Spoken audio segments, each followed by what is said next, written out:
1.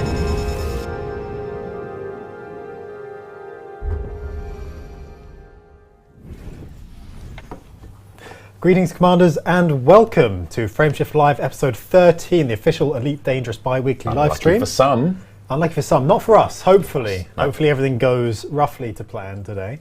I'm one of your hosts, community manager, Bruce Garrido for Elite Dangerous, and I'm joined by the magnanimous community manager, Arthur Tolney. Oh, hello, thank you, welcome for joining. Sorry I'm a bit rushed, I've been flying around doing different things, but great to be here, excited to go through and just chat to you. We were having a just to be aware chat, we were having a very vivid conversation about this weekend and next weekend and who says what, why, and the reason behind it. Very in-depth intellectual chat, I'll have you know. I'm surprised you've chosen to bring this up because no one in the chat will do it the way you do it. Well, maybe.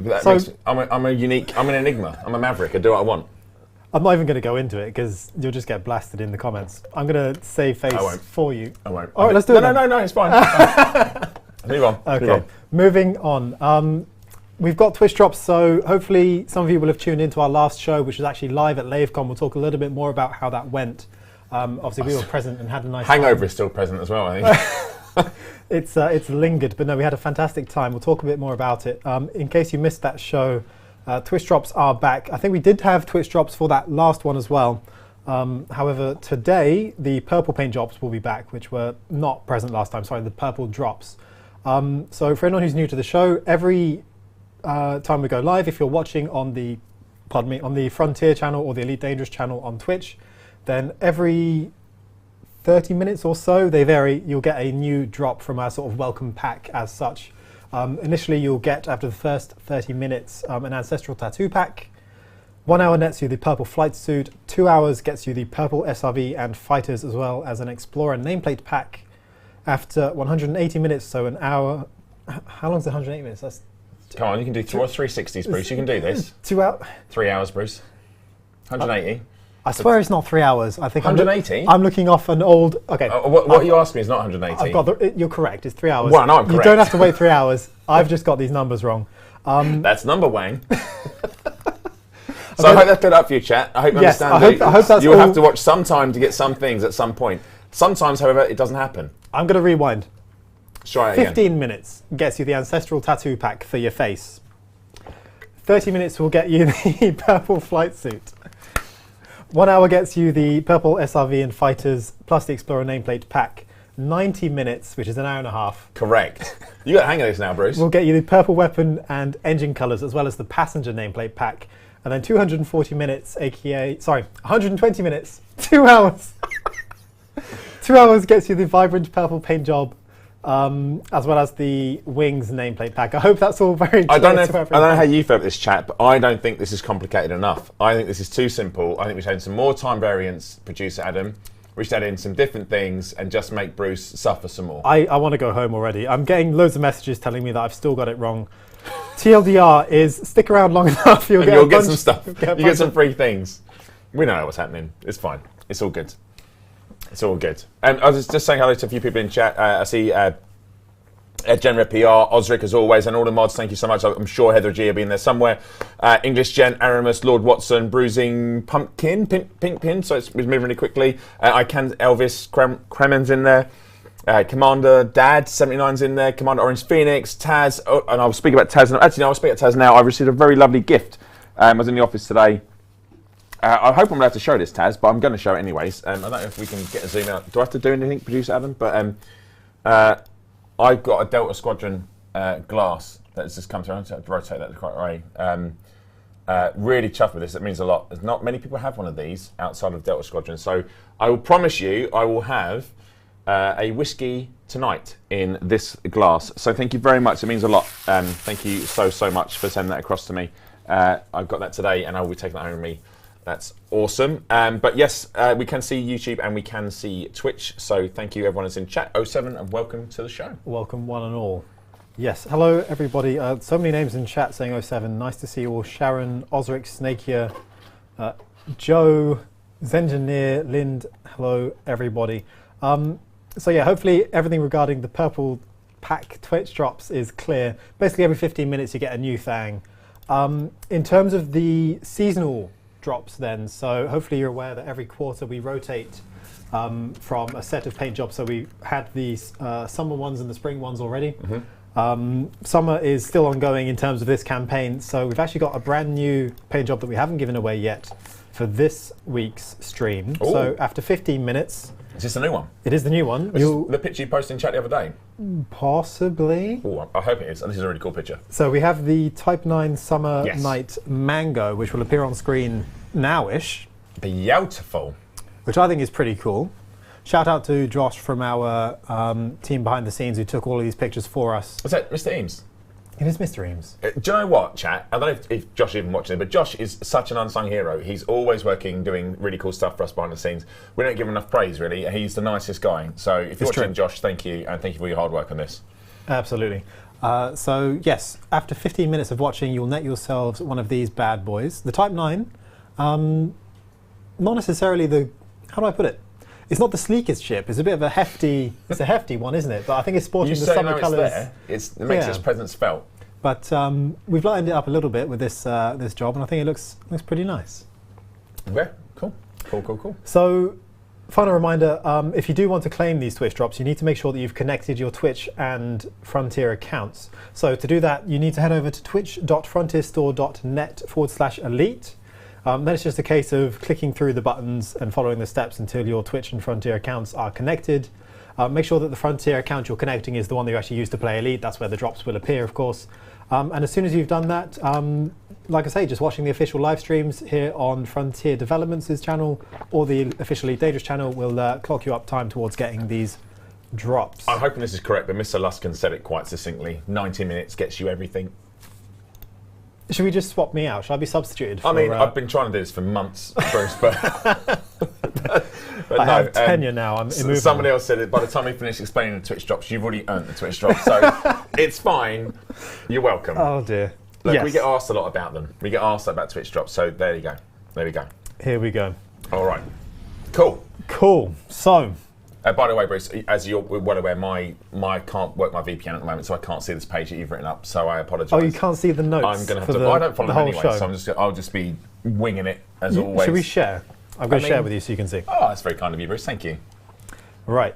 So a whole bunch of stuff happening in the game right now. Would you believe? So nothing going on in the game right now. Nothing. The latest CG has just kicked off. So with the Proteus Wave surface site installation well underway. Azimuth and Biotech, or yay, depends which side you're on, are already planning the second phase of their plan. So I could have worded that a bit better. In HIP 22460. Working with supreme confidence in Salvation's brilliance, it is expected that thousands of dead Thargoid craft will be available to salvage once the Proteus Wave is activated. Yeah. Meddling by the Operation Witch Hunt Initiative. Those filthy buccaneers.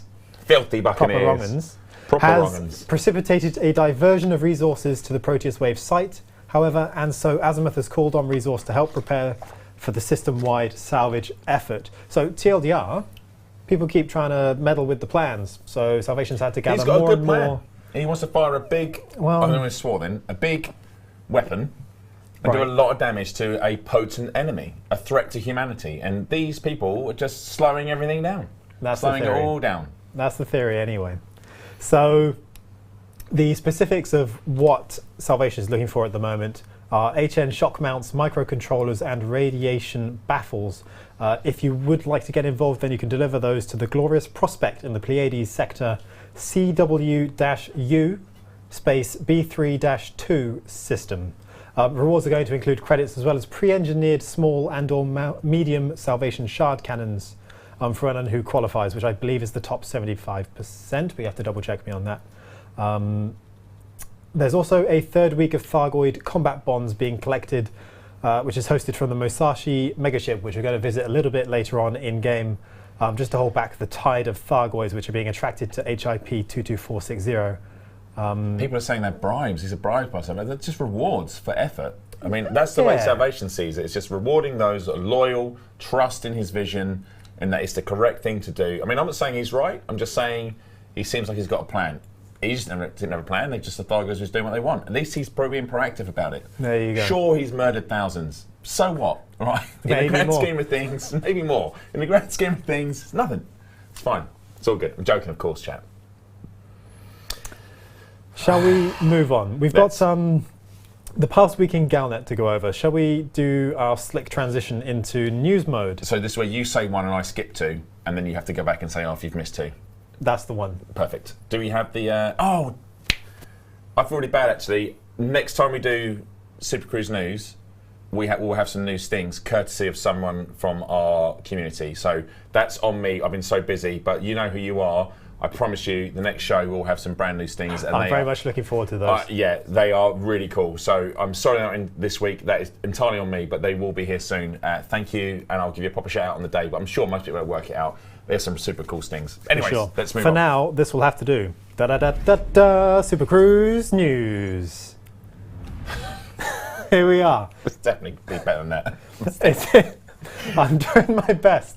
But yes, until we have the new stings, here we are in Super Cruise News. So, this week in Galnet, what are this week's headlines? Arthur? Story number one.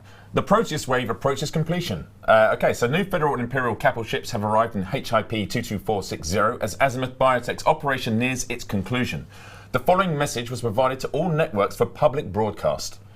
This is salvation. The Proteus wave's core mechanism will be fully constructed 1 week from today. It will then begin the integration with the surface site in HIP 22460-10B, using designs of mine which are unique to the super weapons operation. Sounds like he's a good guy, just doing good guy things. Look, you know, anyone with a super weapon is doing the right thing. And what's the worst can happen with a super weapon?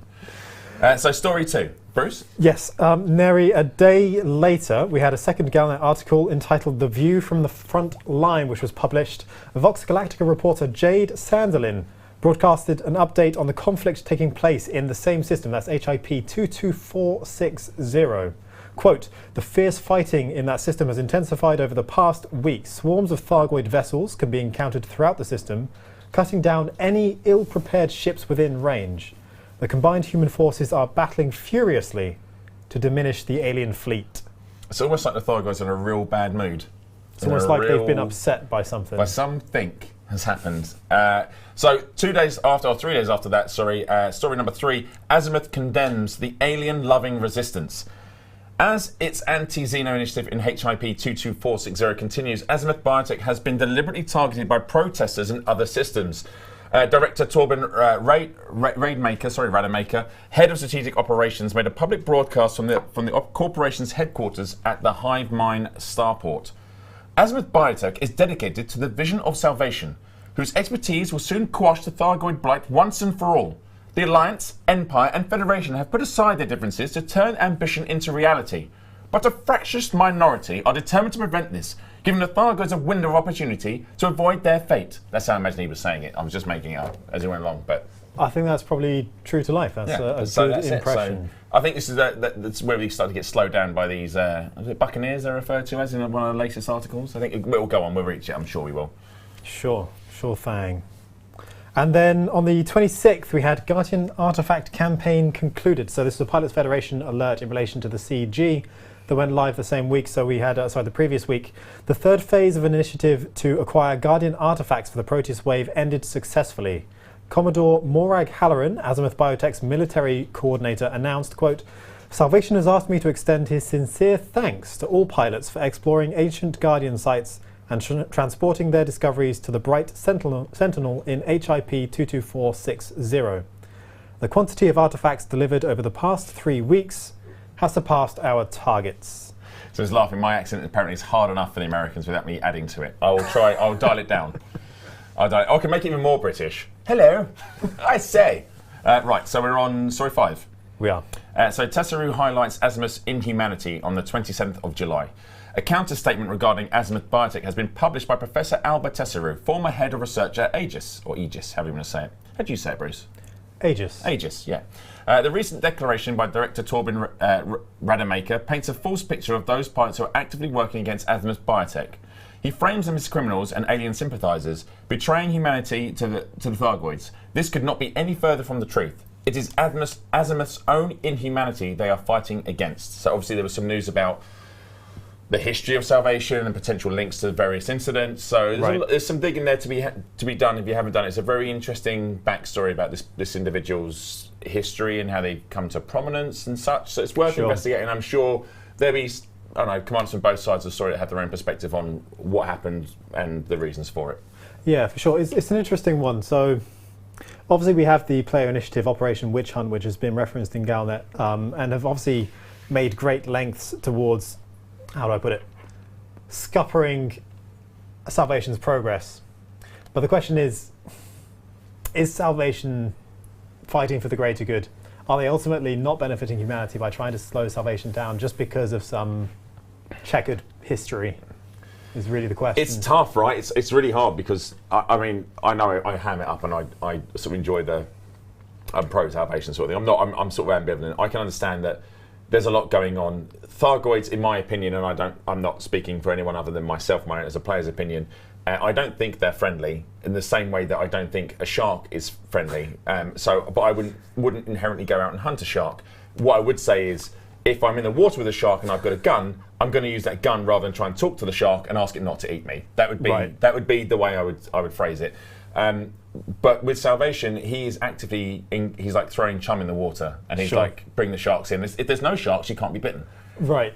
I get it, but then how much of this is his own hubris, his own ego? I don't know. But then if he got rid of all the sharks at the end of it, would they care?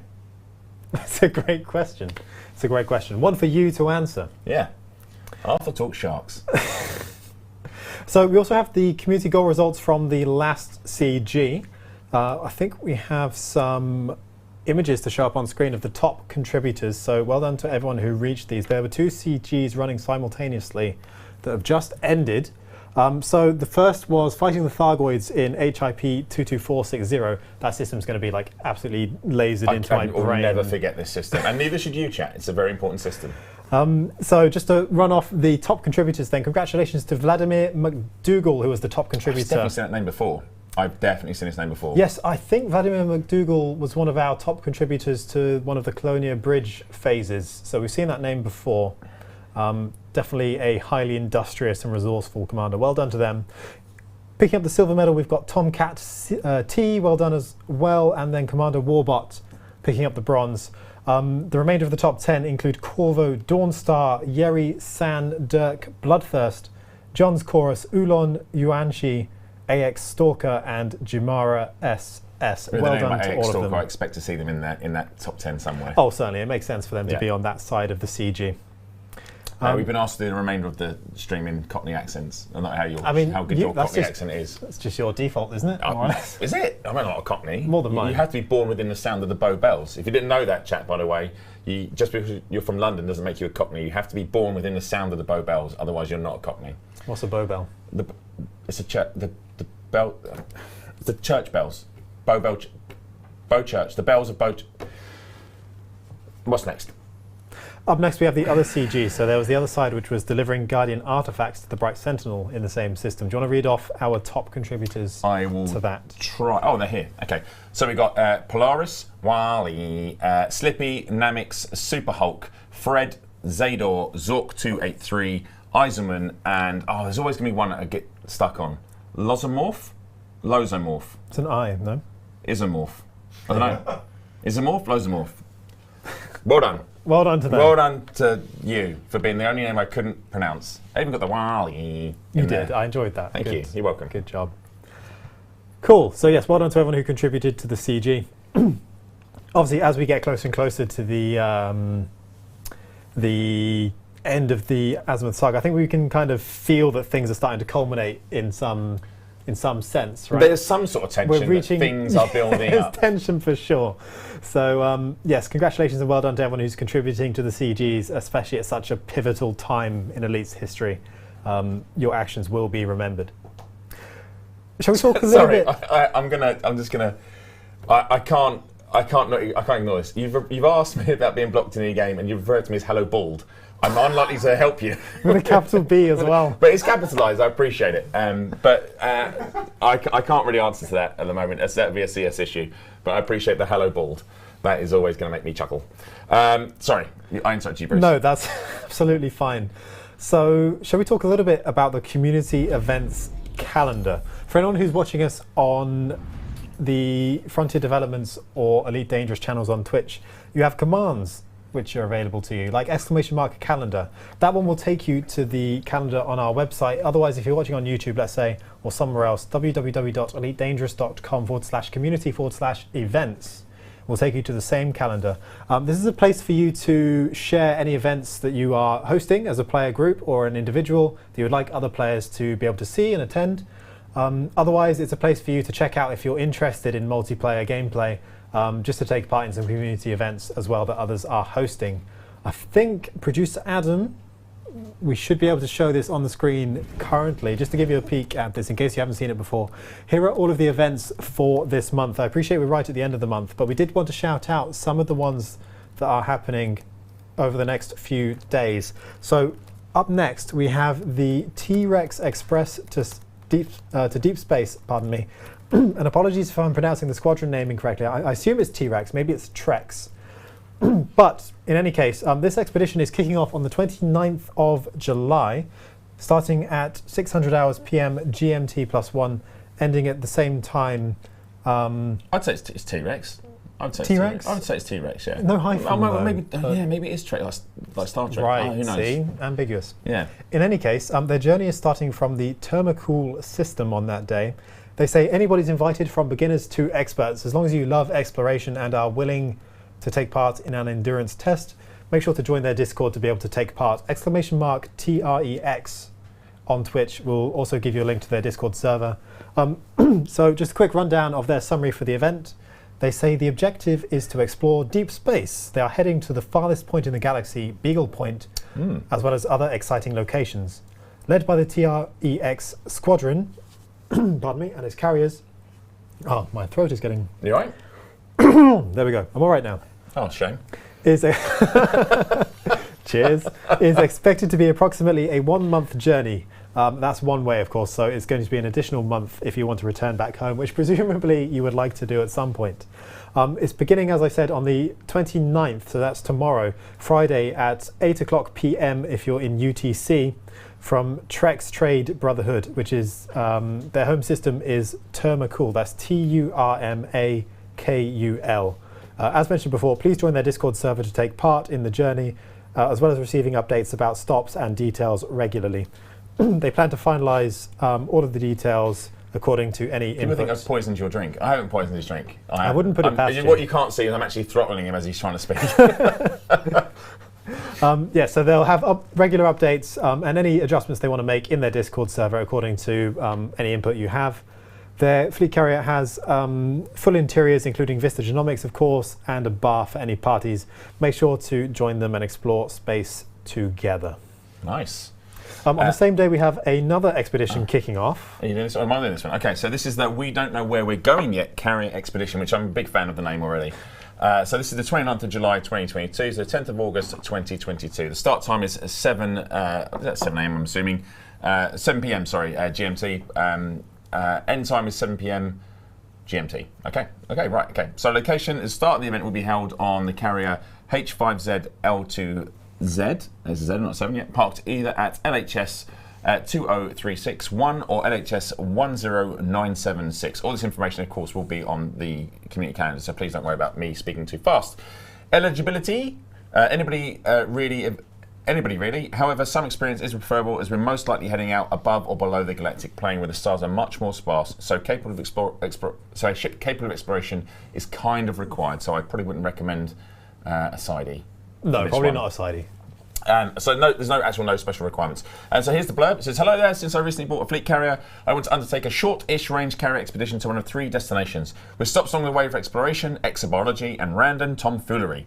I'm looking for pretty much anyone who'd enjoy laissez-faire adventure. Sorry, I'm obviously not cultured. Laissez-faire adventure into the black. In the black, some 10 to 15 light years from the bubble for a few weeks. The destinations can be seen on a map in the linked Reddit thread. We can also vote on where you'd like to go. The departure will be on Friday, July 29th between 8 to 10 p.m. in game time. We'll be playing in a private group for this expedition. Odyssey is optional, although it does provide more options for shenanigans. We all like a good shenanigan. If you want more information attached, there's a Reddit thread about the expedition, idea and basic outline. The most important part of it is I want everyone to just have fun and enjoy whatever they feel like doing out there. It's a great way to be. Canyon flying, SRV racing, exology, new discoveries, maybe some SLF fighting, you name it. The more people, the more potential activities there could be. For more information, you can reply to the Reddit thread or reach me on the Discord. And there's a Discord ID there as well. Hope to see you out there, Commanders 07. Lovely. Am I supposed to read the whole thing, Bruce? Yes, you did a great job. Thank you. Yeah, nice to see. So in the past, we've had expeditions shouted out on this calendar from larger groups, but equally, we just as value the ones where people are saying, hey, I want to host a little thing with anyone who's willing to join. Feel free to come on in. Yeah. And yeah. I also like the mindset of do what you want, because that's what Elite is. Sure. It's like you've got the galaxies to play in. Playing it how you want, do what you want. I've done stuff at Exploration. I've been with commanders who've stacked ships and just messed around. We've taken part in buckable races. We've tried to fly through hangars. We've fought Thargoids. We've done everything. But it's do what you want to do, right? It's literal do what you want. For sure. So for anyone who wanted to check that out, like I say, !calendar will take you to the page itself. That commander did say that there are no additional requirements as such. However, of course, any tritium donations would be appreciated while absolutely optional. I would encourage anyone who does take part in expeditions which are sort of ad hoc like that just to consider bringing along some tritium. Always a nice thing to do. There was one more event that we wanted to shout out which is on the calendar. So this is Chicken Run 2, Crash Harder.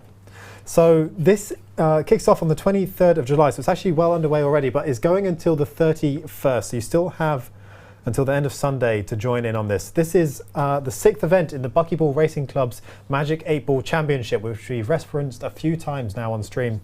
It's going to be a test of nerve, transporting very delicate cargo to planets with progressively higher gravity. Make sure to bring your rebuy wallet with you. We have a forum page which is dedicated to this as well. If you click on the Find Out More button whilst you're on the calendar, it will link you to it.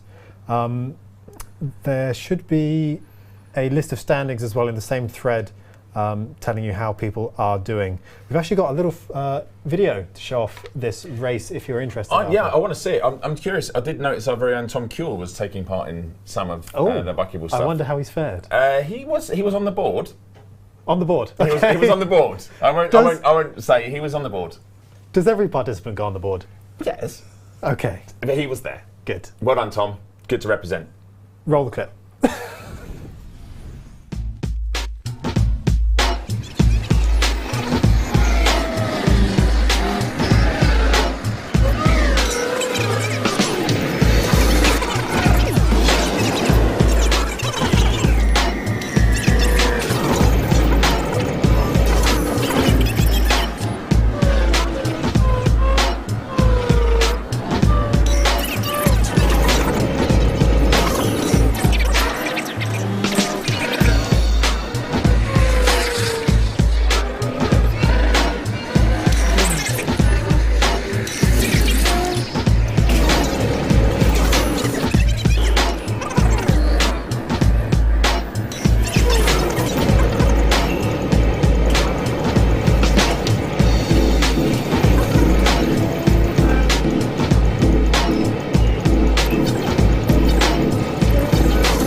Brilliant. So that looks great. Hopefully a lot of fun for everyone who participates. I know we've not necessarily got the best track record for participating in Buckyball events on stream. No, we don't. But it's because Zach's the best. Apparently, he's the undefeated champ that just for whatever reason always misses out on the races and the championships when he's just. It's a shame. It's unfortunate.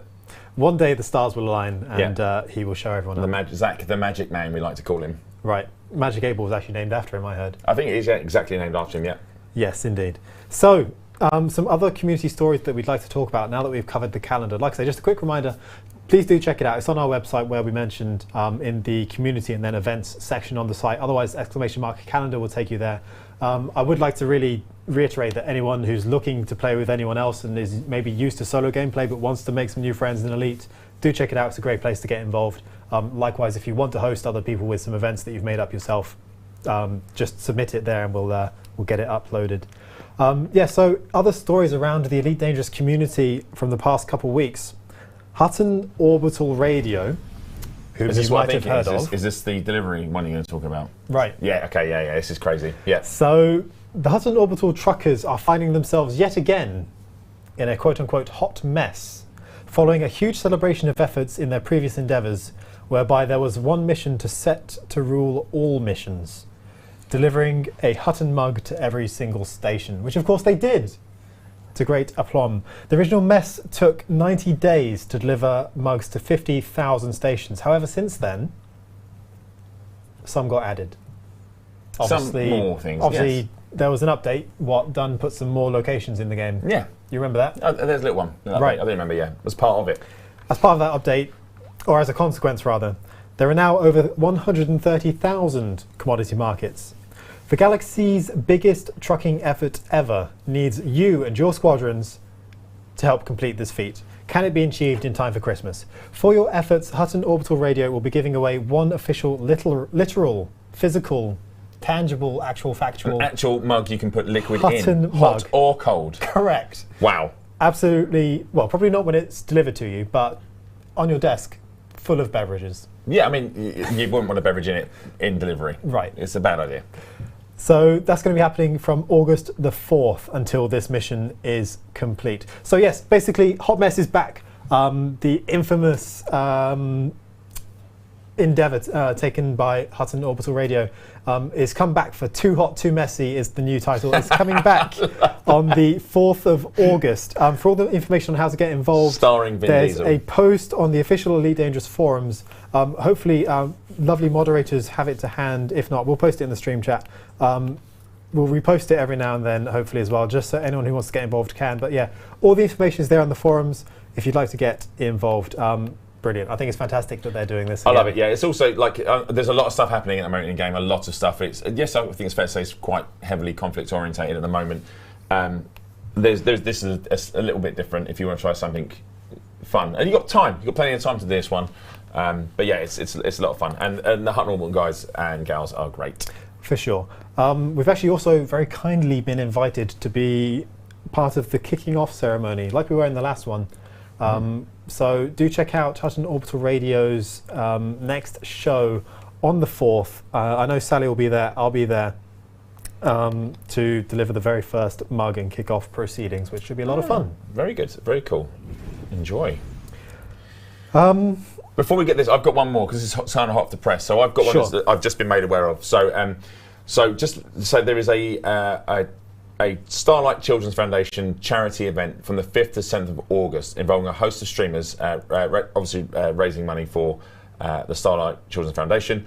There's going to be lots of shenanigans going on. I don't have the full details, but when you put it in your diary, I know Orange Phoenix is involved. I'm sure there'll be some stuff. I will try and organise a prize to be giving away from us on that stream. I'm not quite sure what it is yet, and I'm not sure if we'll be there in attendance because we're going to be fairly busy at that point. But yes, there we go. That's Sunday. Put in your diaries, 5th to 7th of August. There will be a weekend Twitch charity stream raising awareness and funds for Starlight Children's Foundation. So keep an eye on that one. Lovely, yes, no, a really wonderful cause. Thank you very much for hosting that. And as always, please be generous when attending and donating. That's lovely to see. The Elite Dangerous community is just fantastic at hosting this sort of thing, so much appreciated. And they work incredibly hard at their goals. They set their mind to something. I've not seen them ever set their mind to something and not achieve it, no matter what it is, like charity, task, whatever, anything crazy or silly. I've never seen a community just rally behind me. Like, if you tell our community it can't be done, then they're just like, well, it can, and we'll do it. Can't walk into space? Yes, you can. We'll stack crates, not crates. Oh, I said crates. We'll stack ships. Yeah, all the way up. Big old pile of crates on your doorstep. The old pile of crates. Yeah. If anything is testament to that mindset and players putting on events, LaveCon has got to be up there. That was great. That was incredibly fun. My first physical LaveCon. Oh, was it your first physical one as well? Indeed. Yeah, our first. I think it wasn't Sally's. It was Zach, yours, and myself's first ever physical LaveCon. Great to meet so many people, share so many stories, just talk about Elite Dangerous, talk about space games. We played Artemis when we were there, which is kind of like a bridge crew kind of thing. It was a lot of fun. I was on there with Dav was captain, and I was on board with Dom, Derrin. Dan was there as well. I'm forgetting the rest of my bridge crew. Was Tom there? Tom was there. Tom, I'm not sure. It wasn't the Artemis. He was next to me. He was science. How was Dav as captain? Dav is great. Dav just assesses everything. I'm fairly certain Dav is machine, because he was just assessing everything, and I was like, I'm just doing communications, which is apt. I was communicating to the space pirates and stuff, and Dav was just like, do this, raise shields, move here, fire torpedoes, fire EMPs, fire them at once, move us around, pivot 90 degrees. What's the status on station 2? And I was like, Dav, how are you doing this? Sick. Like, incredible. Lots of fun. But meeting the commanders was the best part, actually, and just seeing everyone having the odd beer, 1 or 2 beers was nice. Sure. How did you find it? Yeah, absolutely echoing what you said. I had a lot of fun just meeting people, talking about Elite Dangerous and other stuff as well. An absolute pleasure. So big hello and shout out to anyone that I had the pleasure of meeting while at the event. Really, really good fun. As well as the chance to be on Hutton's show as well. That was good. Yeah, I mean, that actually, there's a bit, if you watch it at the end, there's some bits in it. I'm not sure what I'm allowed to say in terms of, like, I'm sure it'll be fine. It's a very famous voice actor. If you know the voice packs, you'll know which one I'd be most akin to being in love with. And they had recorded some special lines particularly for that show. So in my mind, as I reach, and it is very much mental gymnastics, I have now acted with that person. I have said lines and that person has responded with lines. That is a bucket list. And there's a bit at the end where you actually see my little face like, oh, I did this thing. And they're like, well, yeah, sure, if you want. I mean, but it was great. It was a lot of fun. And they're a really fun bunch of people who do lots of silly things, and it's great. Yes, of course. Brilliant. And then also we had, obviously, the previous official Elite Dangerous live stream was at LaveCon itself, number 12. So hopefully you tuned in. If not, the VOD should now be up there as well. Oh, we've got a picture now on screen, I think, of our audience live at the event as well. I think that's probably during our show, because there's myself and Darren there. That is yourself and Darren, yeah. So, no, that was fantastic. Really nice to be able to present in front of so many wonderful players.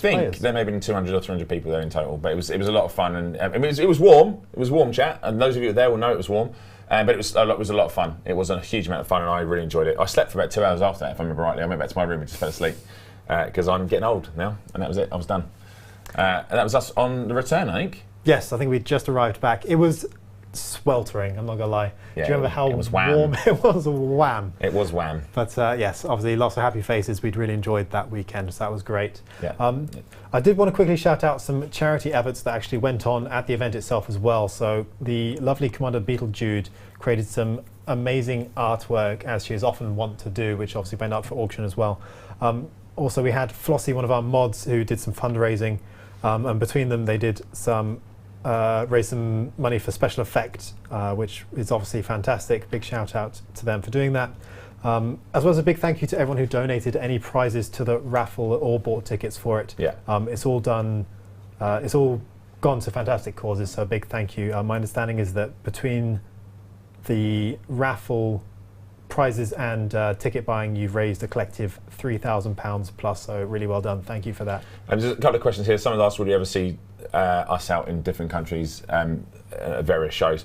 Not just for Elite Dangerous, but Frontier as a company would like to spend some time getting to meet our community. So one of the things we're working on is bringing back some mixers. You may have seen on our actual channel, we're hosting a mixer at Gamescom. Just to be clear, they are literally just to come. We want to spend some time. It's free drinks, free food.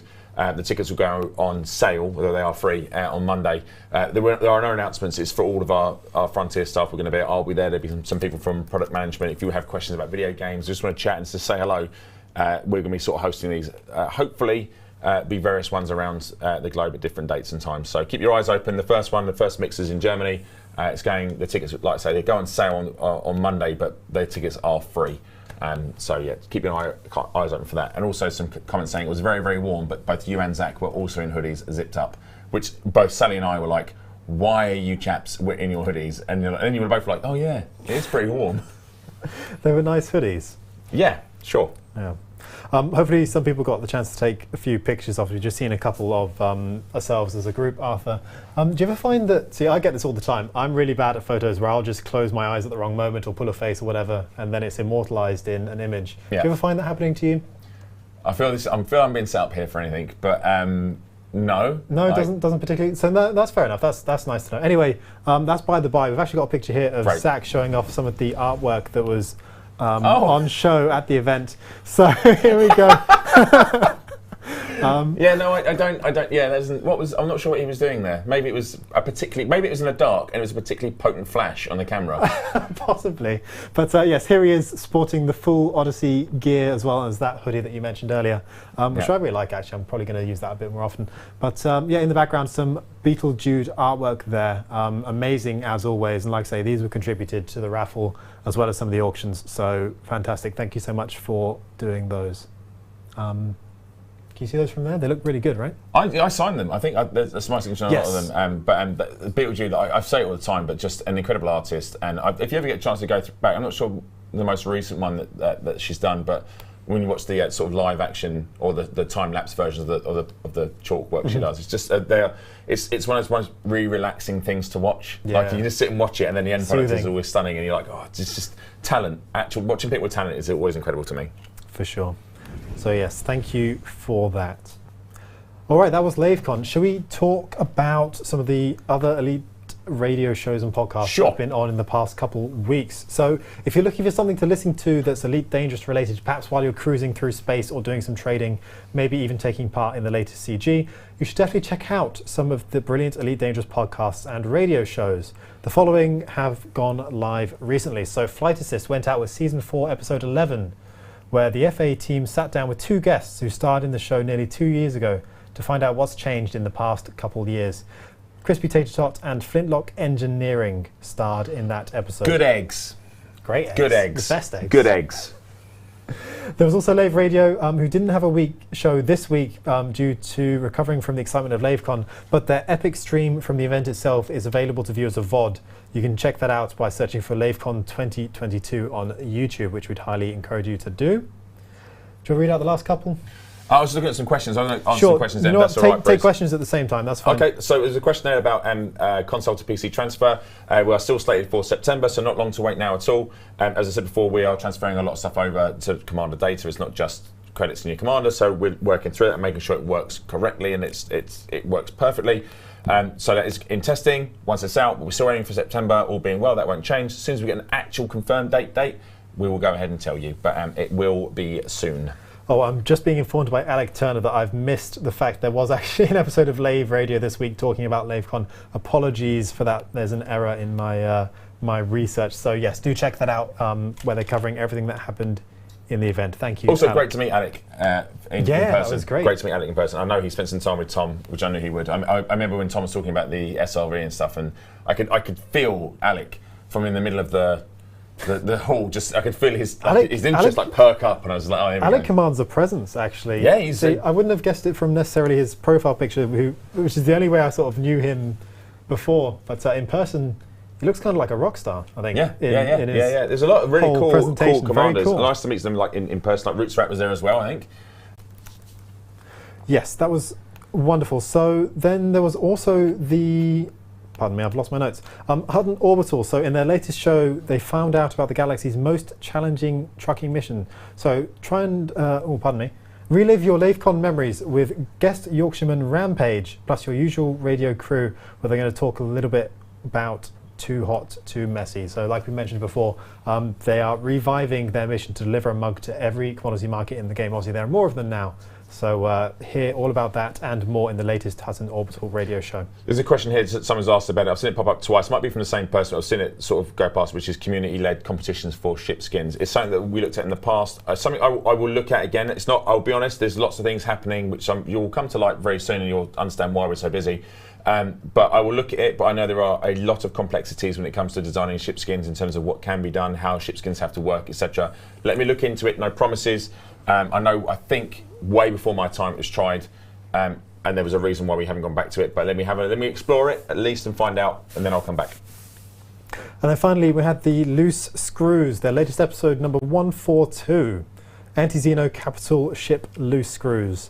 A very funny bunch of commanders, so do check that out. Available on all of your usual podcasting places, platforms, whatevers. Whatevers. Yeah. Whatevers. Yes, indeedy. So yes, as I said, I would encourage you to check out any and all Elite Dangerous radio shows and podcasts. So much good content out there, so thank you all for putting that on. There we go. Alrighty. On to one of our... What should we do before? Should we just recap what we are, who we are, in case people have just joined us? We are almost an hour in. Sure, absolutely. Do you want to have the pleasure? Well, I can do. So welcome. Thank you everyone for joining us. If you have just joined us, this is the Elite Dangerous live show. So Frameshift Live. This is episode 13. It's our bi-weekly live stream. It streams for 2 hours. You can pick up Twitch drops. I am Arthur, a.k.a. Lead Community Manager. It's on there. And this is Bruce. I'm also known as Bald. Apparently, it's been upgraded. I've been upgraded to Bald. So there we go. And we also have Bruce Garrido, who's joined me today. So that's it, really. Join us. We talk about Elite Dangerous. We'll play some computer games. We'll talk about the news and community stuff. And then we'll be back playing some games. Which we're next on is Stellar Screenshots, I believe. Yes, absolutely. So Stellar Screenshots is our weekly competition. So every Wednesday we post threads of our favourite Stellar screenshots from the game that have been submitted via social media. So if you want to enter, do check out those threads on Twitter, Facebook, or the forums. And yeah, submit your screenshots there. If you do get picked and featured on this show or in those threads, and/or in those threads as a Stellar screenshot, then you'll win one of 3 exclusive paint jobs for the ASP Explorer. Shall we take a look at the screenshots that have been sent in? Yes, please. I only had a brief look at some of these. I think the first, it's this. Go on. I've Sorry. actually not had a chance to look at these yet. They will be fresh to my eyes, but yeah, what do you make of this one? I saw this. I did a report internally, and I actually used this internally. This screenshot from Commander 67 Mistake Not, and this is a crate. Obviously, my favourite ship to see in a Stellar screenshot with the new Hazard ship kits on, which I think players have really enjoyed. It's a really cool shot of it sort of going through the mining. Going through the asteroid field. It's a really nice shot.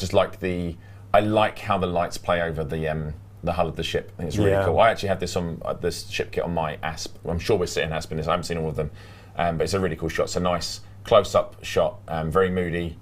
Big fan. Crate count equals 1. Well done, 67 Mistake Not. Up next, we have an image from Andy Tomo 33. This one is moody. It's moody, and it's another crate. It's 2 for 2 in crate scores. There's another crate, isn't it? Is it? Yeah, it's a crate, isn't it? Is it? Chat, that's a crate, isn't it? That is the top of a crate. It's a bit dark and a bit distant for me. It doesn't look like a crate, though. At the bottom, that's a crate, right? People saying DBX. DBX, is it? No, it's not DBX. Oh though. no, it is. It is. It's the it is a DBX. No, I don't know. Commander it's not Andy Tomo. Andy Tomo. It's not boxy enough. Jane sees a third lance. I'm with Jane, I think. What? That's a third of lance? Yeah, the bottom is rounded. No way. It's not. What is going on? We need to give these to Paul and put them out as a Boopsy silhouette. Bop is saying it's a mamba. They're obviously a troll. I mean, you can understand. Something more shots of DBX from the front. Yeah, maybe. I just thought that was. Oh, from the front. What? As in it's coming towards us? Oh, yeah. I sort of assumed it was. I thought it was because going they're pointing up. towards I the thought thing it was in the going middle, up. right. Yeah. Maybe you're right. Who knows? But good. Bruno says your hatred for the crate has blinded you. I mean, that's possible. It's not hatred. It's just I just keep seeing him everywhere.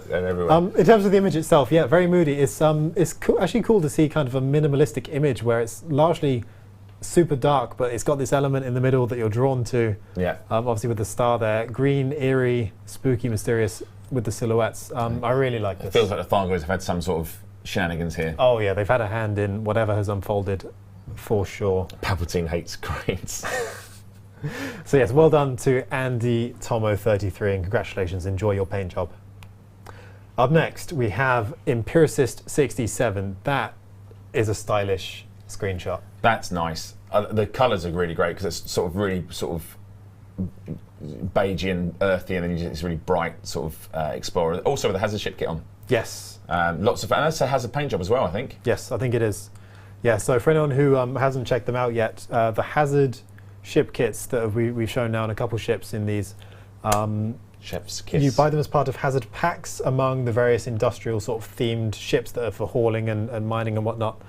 They all come, each pack will come with the ship kit plus, I think, 6 paint jobs. So this is one of them being featured here. And yeah, like I say, it contrasts really nicely, especially with the interior. Obviously, that's an asteroid space base, station there. So, yeah. And people are asking, no, those lights are functional, so when you switch them on, they will come on as well from the ship kit, which is really super cool. Super, super cool. Yeah, really nicely done. Well done, Empiricist 67. This is cool. This is another one of those Commander Esme Weird. Is that, am I saying right? Esme Weird? Yeah. This is, it's a bit far away, but this is very much like the feeling of how small you are and insignificant in the galaxy. There's this SRV I can see trundling off, and you just got this ring gas giant, and obviously this is quite a way out because that's the galaxy in the distance in the night sky. But it's such a beautiful shot. Real big fan of this, and I love this sort of stuff. Yeah, the planet in the background is just so perfectly placed. Mm-hmm. It's like when I was, I don't know, you probably didn't have these as a kid, but you had the little disco things you stand on, or space hopper things you should bounce on. Oh, and you balance on them. Yeah. You can bounce on them? Well, some of them you could, badly. Okay. But yeah, no, I know the things you mean. Yeah, it's a great shot. Sure, I guess a ringed planet is like one of those. Well, no, I mean, you know what I mean. Chat knows what I mean. Yeah, no, really, really good entry here from Esme. Weird, well done. Yeah, we are aware that people are super keen on the hazard kits and want them for different types of ship as well. So we will pass the feedback on. But yeah, it's really great to see. So this is Commander Geistman and their entry. The last shots of them actually before they were never seen again. Yeah, wow. Interesting shot though. Like they've got that close to a Goid. Interesting shot. On foot as well. Yeah. Yeah, it looks like one of them is running away though. One of them has already made the decision that this is not a good place to be. Has noped out of there a bit early. You got my back, right? Yep. Yep, absolutely. You just keep going. That would be me for sure. No, that's a really good shot here. I'm not sure what else to say about it. It's just awesome. It's really well placed. Unusual to see a Thargoid on foot up close like that, so perfectly framed. But also doesn't look that aggressive. Doesn't look that aggressive. Seems to just be chilling out. Maybe there is some words to the, people saying that Thargoids are just, Do you reckon you could punch it? Obviously you can see, this is the problem. This is the standard human response. Look at this thing. It's brand new, and can I kill it or can I eat it? Or can I do the other thing to it? Which I wouldn't recommend doing any of those to a Thargoid. I just wanted to see how it might respond. All right, so up next we have an entry from... Sorry, I'm just... No, go ahead. No, someone's getting... look, there's quite a bit of intelligence in my bald head. I appreciate it. Your feedback and your comments mean a lot to me, and I will take them as seriously as you intend them. What's next? Up next is Commander Krill Zandozan, who has sent in this beautiful, colourful image. I like this. There's lots of stuff going on here. So what's right at the top there? Is that a megaship or is that another? I can't really tell because it's... It looks like a megaship from here. It's hard to see. Is it a ship launch fighter as well? Or is that wreckage? I can't... It's very difficult to see. It looks like debris. It looks like debris from here. Apologies, chat. We're a little bit further away from the screen than you might be. You'll be able to tell. And the ship is... I want to say it's a Federal gunship? No, it's not. It's not what I'm talking about. It's a... I don't know. What is that? People are saying Type 9 upside down? No. Is it? I don't... Oh, possibly. No, in the background. But up front, yes. Then upside down in the background, yeah. That makes more sense. And then up front is the Federal gunship, I believe. Is the gunship, yeah? I thought it was, just by the 2 wings. Yeah, cool. Last Starfighter, someone's saying. Yeah, it is very much Last Starfighter. Yeah, that's very cool. I love the use of colour in this. There's so much going on. There's the bright blue, the purples, the greens, the oranges. But it all comes together nicely. It doesn't clash in like an offensive way. Yeah, it's nice to have the star peeping over that gas giant in the distance, and just reflecting through the I'm assuming the caustic cloud there, and the Type 9's in a bit of trouble there. It appears it's not doing too well. There's a big hole in it. Apart from that, though, it's all right. It's fine. Just a flash wound. All right. Well done. It's about to go pop, whatever it is. Yeah, it does. It's not looking great for them. Well done to Zandozan. Up next, Commander Looted Gravel. This is great. This is obviously going through a station somewhere, isn't it? Like, it reminds me of some of the stuff you do in CQC. Right, one of the tunnels. It's another crate. Yeah. Great to see. Haven't seen one of those for at least 3 minutes. Crate count is 2 or 3? It's 3. 3, I think. At least 3. But this is a great shot. Getting big, strong Battlestar Galactica / Star Wars vibes here. Yeah, that's cool. As it flies through the trench. or the launch from the Battlestar. Really cool shot. Yeah, I like the perspective on this. It draws the eye to two places really, sort of the crate and the end of the tunnel there, but they're roughly put together. Makes you feel like you're in there with them. Yeah. Super cool. Can you imagine it just zooming over your head? Like that's like a it flies over. That's cool. Nicely done. Cool. Then we have Commander Megumi Reynard. Either way, this is a great shot. This is the one I did see. This one, I don't know if I saw this on social, but I didn't see it in our stellar screenshots. I saw this somewhere else before. This is a banger. This is great. This is the Imperial. Well, I'm not sure which Imperial. It's one of the cap ships, right? Cap ships. He's not sure which one it is, but giving a Thargoid the good news. Yes, three direct hits. Three times. Yeah, that's some nice shots. I like both types of cap ships in the AX conflict zones. I think the Imperial cap ships, for me, feel more atmospheric. I think the way they have, like, there's not this constant laser beams going off which you get with a Federal one or Federation one. But I do like the Imperial cap ships. It's a great shot though, really cool shot. Giving the Danger Flower a good old zap. Giving the Pain Pansy a good old bashing. No less than it deserves. Yeah, there we go. Up next, we've got two more. So we've got. This is so cool. This is so cool. Talk about atmosphere and mood. Yeah, this is really really cool. So I'm assuming this is on a station. I don't think it's a carrier. I think it's a station, and then just the silhouetted commander. I'm assuming that the shadows cast by a fan. Yeah, a fan or a grate of some kind is silhouetting the whole image. Yeah, super cool. Really, really cool. Very Blade Runner. Very cyberpunky. Very Blade Runner. I like the colour, like the blues. Very, very cool. Very cool shot. Stylish. I like it. Congratulations. And then we have one last entry from none other than Wayne Oldfield. Yeah, really cool. Look at the haze, and then like just illuminated in the night this organic that's been located on a planet's surface. Yeah, the lighting's really well done here. I wonder if they've not placed an SRV or similar ship at the end there just to get the lighting exactly right. Well, I think that is what is on the horizon, right? It's got to be, because if you look, that looks like it's below a mountain line. So it's got to be a ship or an SRV. It won't be a star, so it has to be the ship or SRV, right? But no, they've certainly gone out of their way to very deliberately light this up in a certain way. And the shot is great. It's one of those, we call them sort of postcard shots, where there's no ship or commander as such in the image. It's just, here's a snapshot of a location in the galaxy, and that's really cool. They found a nice biological there to showcase. So well done, Wayne. It's really cool. One thing I do want to do a thing, and not right now because there's lots of things happening in the galaxy which we're going to talk about, I guess, briefly in a minute. But I do want to do a thing where we listen to the sounds of the biologicals as well, because they make sounds, some of them. So I want to do one where we can maybe do like a guess that biological and be like, what is that noise? And one of them would just be, some of them make some really odd noises, but they're fun. They're lots of fun. We can definitely do that as a segment. But yes, that wraps things up for now for Stellar Screenshots. So thank you for all of the screenshots that you've submitted. And enjoy your paint jobs that you've rightfully earned. Yes, and congratulations. So that just about brings us round to the end of all those bits. We're going to maybe hop into the game. I did my best, okay? Words are difficult. I was trying to multitask. No, you did a good job. Thank you. That is succinct enough to be like at the end of all those bits. But yes, someone's asking some questions about some of the an issue with CQC. I believe I'll see if I think maybe Sally is watching the stream, but I think this one might be fixed for update 13 CQC. I will double check and come back to you. We are certainly aware of it, investigating it, but I will double check. It will come in the patch notes and stuff like that. But maybe if we can get some confirmation, I think it is. Don't want to double check it. I certainly know they're looking at it. There's actually an impressive list of fixes and improvements coming in U13. That actually functions quite nicely as a segue. I see some people in the chat asking about the next update. Would you like to give some details on it? I will. So obviously update 13 is arriving soon. I think it's going to be a very fun, interesting update for people to be around for. And we can confirm that it will be deploying in the second week of August. So you're not far away. I mean, we are the 28th of July now. So really the second week of August is not next week. Correct. It's like the week after. Indeed. See what I did there? Yes. I referred to a conversation we had prior to the stream that only we know about, that only we can now reference. Well, you've done it the right way this time. Well, it's the correct way. So update 13 will be coming in the second week of August. Yes. Obviously, if things change, we will let you know, but that's what we're working towards. It's going to be a great update.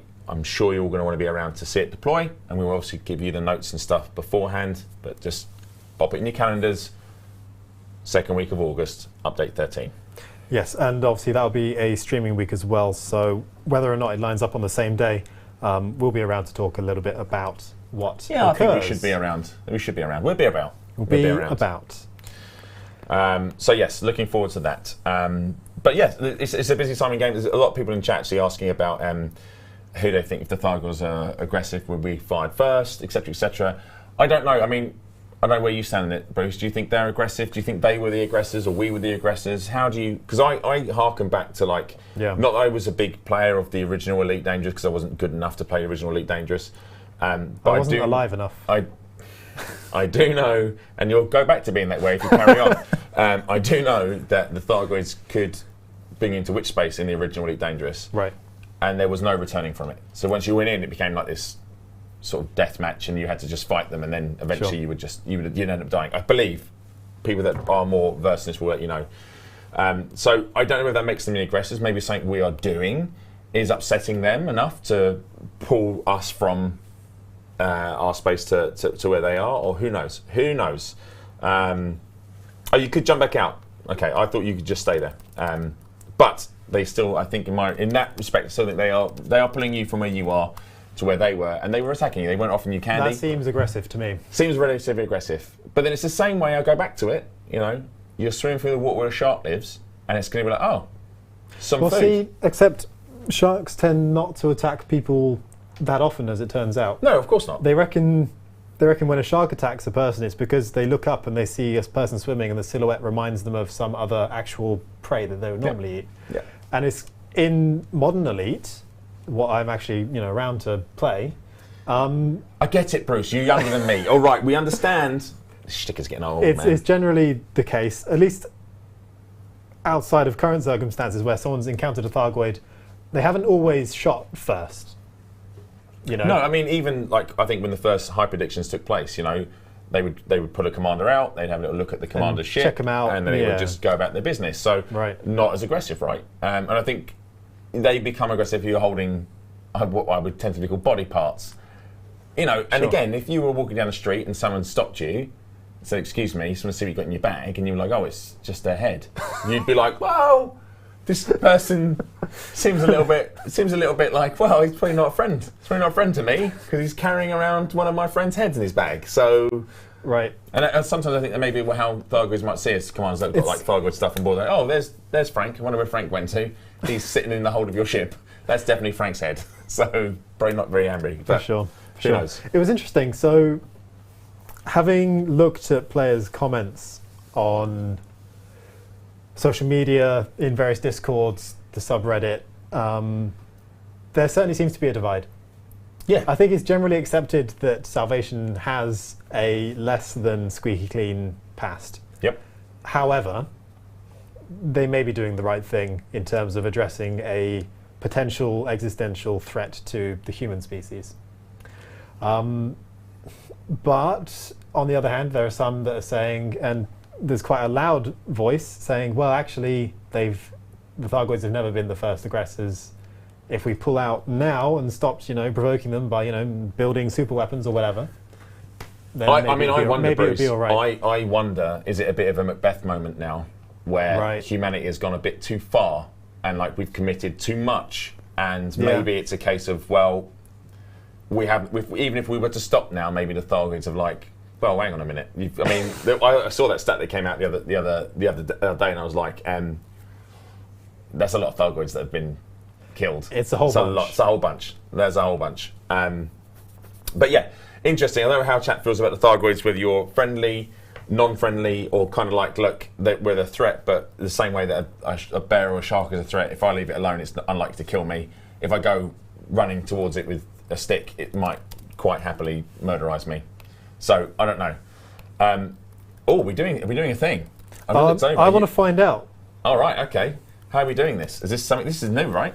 Yeah, I haven't done this before, but I just wanted to try something. I'm watching Bruce on the back end, so he's doing some stuff. So let's see if this works or not. We'll see if this works. I'm going to share a link in the Restream chat. So yeah, hopefully on YouTube and Twitch, totally different platforms, you'll see a link to a straw poll that I've put together entitled Salvation or Nah. So you've got two choices, pro and anti-salvation. If you reckon he's doing the right thing, the Thargoids are a threat that need to be eliminated and salvation is the best vehicle for that, click pro-salvation. If you think salvation's evil and or that the Thargoids need to be left alone at this point and we can still de-escalate the situation, click anti-salvation. Put your votes in. I'll wait a few minutes. We can talk a little bit while everyone decides what they want to do, and then we can see. I'm interested to know. I'll be honest with you, I think I'm curious because I think salvation is, as the figurehead, has got people sort of, he's the one that's splitting opinion. And I really want to think about this. Like, don't just think about salvation. Do you think Thargoids need to be dealt with? Not necessarily the way salvation is doing it. Right. But do you think it should be dealt with or just left alone? And do you think they'd be okay? Or do you think, actually, we should wipe them all out? Wipe them out. Do it. Do it. It'd be interesting if anyone's actually... I've personally never been hyperdicted. Never. And I've tried. Like, I've done my bit. I was going around with Guardian stuff in my hold. I did the whole jobby. Nothing. Never been hyperdicted. Not once. Not once have I been hyperdicted. Sure. So, a little bit FOMO. Never had that experience. IRL. Yeah. Well, like we said, and this is something the Thargoid advocates would say, is they've not generally been aggressive, or at least the first aggressors in the past. However, the situation is a little bit different in HIP 22460. Yeah, I mean, they are quite obviously being provoked. They are upset. They are upset. There's a lot of stuff going on. Obviously, the Proteus wave is being prepared by Salvation. I mean, he has a history of actually being successful with his weapon against the Thargoids. There are documented evidence where the Thargoids have encroached.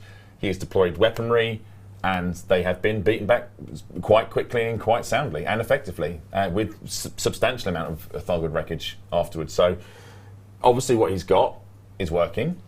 It just depends how far we prepare to go. That's so the question. Interesting, very interesting. Okay, I don't know how much. Do you want to see the results of the poll? I mean, should we see it now, chat? I think everyone would have had a chance to have a little look. What about Alexandria? Yeah, that's a sticky point. Probably want to brush over that, wouldn't he, in his speech? Probably won't bring that up. Well, in the speech, yeah, probably. Bring that up. Just, probably. Yeah. Producer Adam has said we can actually bring up the results of the poll live. Should we take a look and find out what people said at the same time? This is cool. Yeah, let's do that. Oh, there we go. Oh, actually, not as close as I thought it was, actually. Oh, there you go. I thought this would be a bigger split. More people pro-salvation than I anticipated, if I'm honest. You know what? So, having had the chance to observe the way you all react to that's to way more game. than was at LaveCon. It's true. At LaveCon, it was like 100% anti, basically. Mm-hmm. But there's this big distrust in the community of any corporations especially, like Sirius, like Azimuth Biochemicals. So to see that over a third are actually pro-salvation is super interesting to me. Yeah. Certainly a strong split there. Yeah. Is it what you expected? No, it's a lot more than what I thought for salvation. As I said, when we did this at LaveCon, I think I literally saw 2 hands go up, and I was one of them. But I was hamming it up and egging it on. I wasn't necessarily. Sure. How do you, as a player, how do you feel about Thargoids? Do you think they should be? Do you see them as a threat, or do you think, nah, leave them alone? They're definitely a threat. I mean, they're capable of destroying human ships and human structures like, stations and whatnot. So they're a threat in that sense. The question for me would be, are we anywhere near being able to establish some kind of method of communication with them? I think the answer to that is no. I think things are too volatile. I think there's just this inbuilt threat to any other life that's got some sort of technology that's capable of destruction. I think human nature is we don't feel threatened as long as we know we have the bigger stick. And I think with the Thargoids, we don't know we have the bigger stick. So therefore we immediately see them as, well, this is a problem. We're very good at being magnanimous when we're holding all the weapons. We're like, oh no, we come in peace because we could wipe you out tomorrow. But when when the boot's never foot, we're kind of like, well, hang on a minute, they shouldn't have all that stuff. Well, yeah, of course. I mean, I think that's the way it's got to be. Because the alternative is risking being wiped out, Well, and that would be pretty bad. But then we have lived so many thousand years without the Thargoids wiping us out, right? There is also that argument, right? If they wanted to wipe us out, surely there was a time when they could have done that. So first contact with the Thargoids, this actually brings us right back to the beginning of the Azimuth saga. So the Adamastor, right? You're talking Was about? the Adamastor, which we understood encountered the Thargoids for the very first time, what was it, some 200-300-ish years ago? So the relationship between humans and Thargoids, actually, in the grand scheme of things, is very young. It's only a few generations. True. Yeah, but still, in those 100 years, I mean, I guess our technology was roughly around about comparable to where it was. So it wouldn't have been a cakewalk for the Thargoids. Well, I certainly think before we had any tech, because there was a period of time we didn't really have any tech to fight them. So I think that in that period of time, if they really wanted to push it, they could have quite easily waltzed in and been like, "See you later, alligator," because you can't actually fight us. But they didn't. Yeah, they maybe. Didn't. But irrelevant now because. Well, HIP 22460 has become a bit of a hot zone. For sure. Well, this is going to be the testing ground to actually see how we stock up against the Thargoids. Obviously, a lot is going on in there. Should we actually take a look? We can do. Now? So I'm going to have a fly around. Is that correct, Bruce? So bearing in mind, chat, two things to note. I am not the world's greatest AX player, so I'm actually going to be just flying around having a look. I might pop a few shots off if I'm feeling brave. Sounds good. But I want to draw an effect. You've given me the ship, Bruce. Sure. Now, we are aware that Chieftain is like designed to be anti-Xeno, right? Like it's hard points in a great position and stuff like that. It's right. Why have you not, and you are aware that the Chieftain is my favourite ship. Yeah. So why did you not give me a Chieftain? Can you tell chat what you have given me? See, my philosophy is that it is healthy and good to broaden your horizons wherever possible. I know they say you can't teach an old dog new tricks, but I don't think you're an old dog, Arthur. I think you are still fresh and open enough to new experiences that flying this ship around, which is properly kitted out for AX combat. We had this chat. I have an anti-Xeno AX Chieftain, which I have been using. It's got Gal's weaponry up to its eyeballs. It's shieldless. It runs cold. It's beautiful. It's beautiful. Sure. I'm not in that ship. You give me another ship. I had an anti-Xeno ship. I had one. I'd even kit it out. Changed the name. It's the Wiz AX Bug Stomper or something. Everything is set up. It's chromed out. It looks delish. Why am I in a crate? Well, maybe next time. Maybe next time. Let's give this a spin. All right. Well, look. Before you do that, I'm going to put on some ship kit because I'm going to make this thing look. Oh no, I can't because I forgot I'm also wanted. Oh, you're also highly. You're a highly illegal individual. Okay. I don't know if I can get out of this one actually. I'll see if I can. Oh, I can. All right. Let's just there we go. Sorry. Was that the only one? I'm right now. It's fine. It's fine. All right. So you're going to make this one look fresh. I'm going to just pop on some. With a pH. Because I own the thingy kit which works in this one, right? So. Right. Nice. I'm going to pop that on first. Let's see what we got. Let's see what we got. I thought I did have the. I haven't got the. Do I have enough? I do. Let's buy it. Live footage of Arthur Tommy spending money. Right, there we go. Cool. Looks pretty cool. Yeah. And let's have some of this stuff on here. That is really cool. Loving it. Tail 4.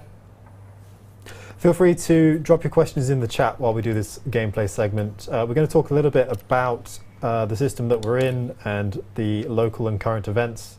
But now is a great time to pop your questions in. We'll respond to them a bit more readily now that we've both got the chat up. So yeah, feel free to pipe up. Cool. Right. So the paint jobs that I've got. I was going to say, what colours? Am I definitely on? I'm definitely on Chuck Handgun, right? Yeah. Yeah, okay. All right. I'm not sure because obviously I haven't bought.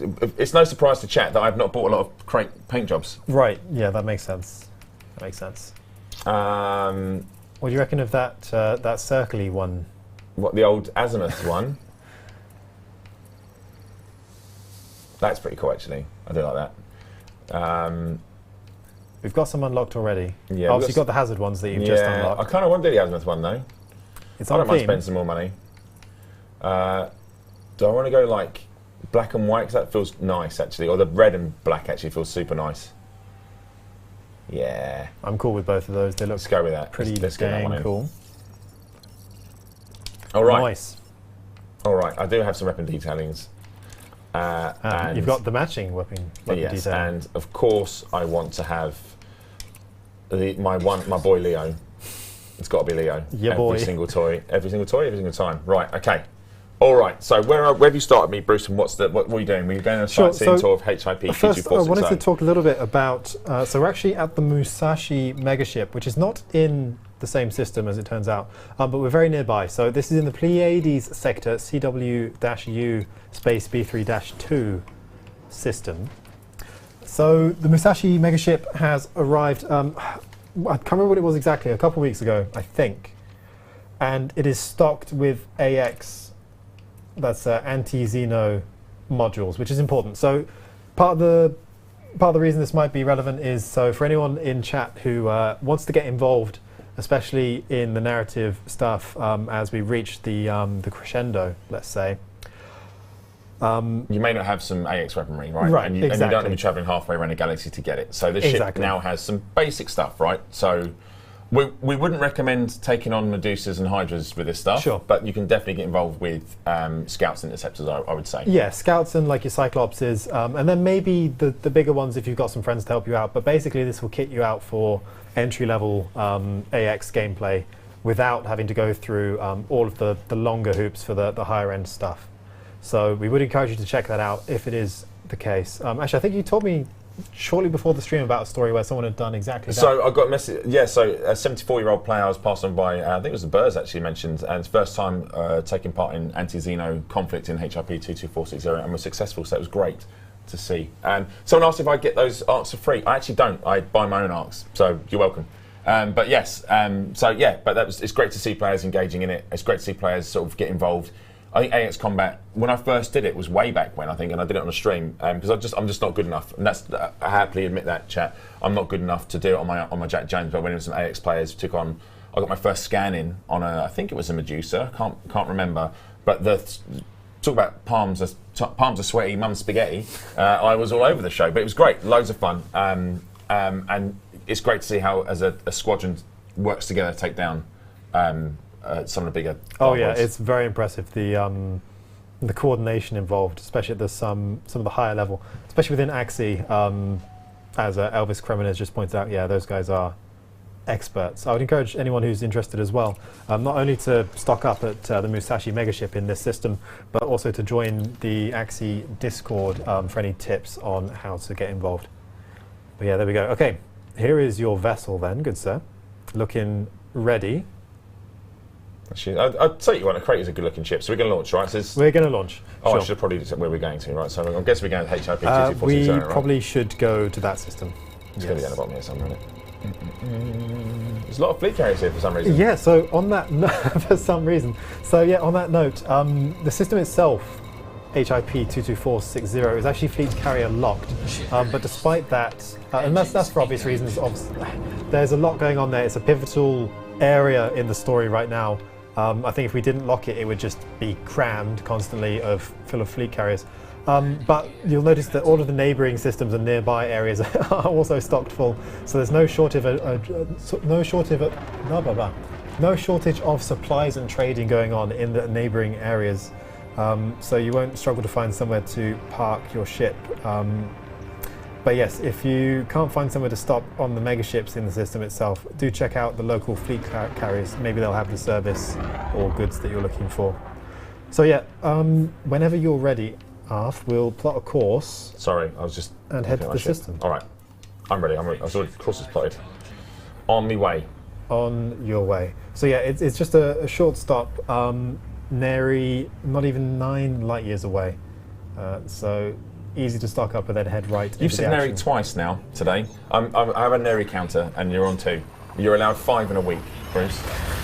I've used half my allowance. Used nearly half your allowance. You got really upset the other week when I said it, so I thought I'd make it a thing. I was looking at the crate. I just think Elite is such a beautiful game. I always end up in external camera. So immediately I'm out and the first thing I see is the AX conflict zone. So Bruce, where are we going to first? What's the plan, Stan? So there are a few places of note within the system. So I go to the system map. Yeah, sure. What's wrong with you, Bruce? Why are you talking like this? While the system map loads, I'll give a little bit of context. So prior to 3303, this system was a major staging point for covert paramilitary unit known as Black Flight, as well as being a research hub for Project Seraph, which was analysing 2 local Thargoid surface sites. Anyone who is booked up on their lore and history will know all about Project Seraph and any sort of shady goings-on related to it. So yeah, lots of places of note. I've got here on my notes that it's well worth visiting a location called Overlook within the system. That's right, right next to the Bright Sentinel, if I remember rightly, if I head towards the Bright Sentinel. Right, so let's go check it out. Where my ship is parked. No, my anti-Xeno ship is parked there. On Bright Sentinel? It was, that's where it was. Actually, yeah, one is there, and I had an Asp Explorer out somewhere else doing something else, which I can't talk about. Sure, okay. That's what I do. Right, let's just head that way.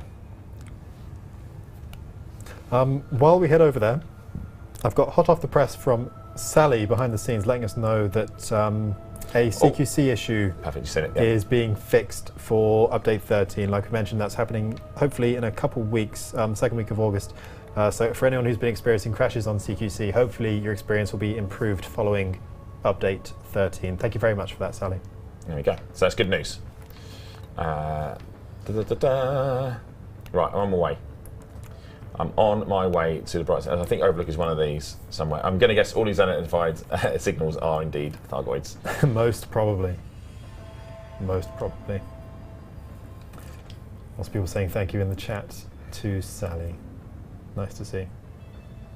There's also the the anti-salvation emote, which has been made on Twitch. I'm guessing that's from, is it from Psychit's stream, Little Big Yin, that emote that you're sharing? It's basically the salvation logo. That's cool. I've noticed that coming up, but actually. But with the sort of no or cancel sign over it. Question here says, Serene Stargate says, question, how surprised are you to see a player movement? I'm not surprised, if I'm honest, because the way our community is, it's fantastic.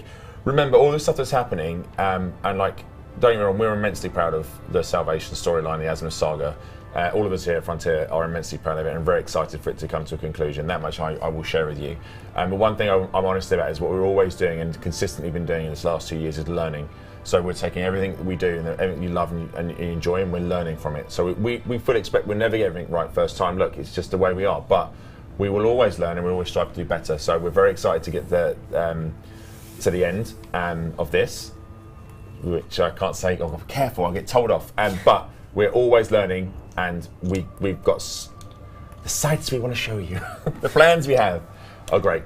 So excited. So I'm not surprised. Love what the community do, and very excited to see how they feel about everything coming up. Absolutely. I was waiting for you to cut in and save me from myself, Bruce. Oh, sorry about that. You were just hanging me out, and I was like, please say something, Bruce, before I kill myself. I was actually waiting for a moment to jump in. So we've got a message here from Clockwork asking about any news regarding the next update. So in case you missed it earlier on, we did confirm that it is slated for the second week of August. That is next month, just in case you didn't know which month you're in. So yes, like we say, as always, updates do move back if they need to, but the plan is for it to happen on that week. So do check it out. In terms of big news in what's included, there's lots of fixes and changes and improvements coming, so do check those out, and it should be an exciting time for the game as a whole. Yeah, you definitely want to be there for update 13. Lots of stuff going in. We've talked about this year a lot, and I know people sort of gave us a hard time about the roadmap we put out, but honestly, a lot of stuff we're putting in is heavily narrative written, so we can't really talk about it because it will ruin it. So we're looking forward to you experiencing it. Where is? I know Overlook is near here. I know it is. Is it on your left panel? Not yet.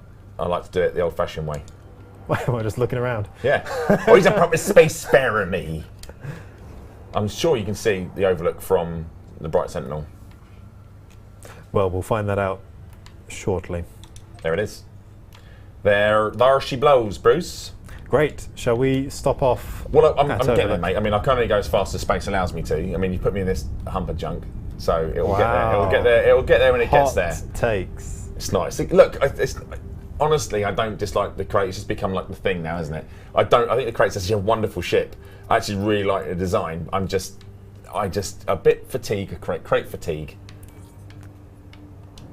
I hate the crate. Here we are, we're here. Okay, structure detected.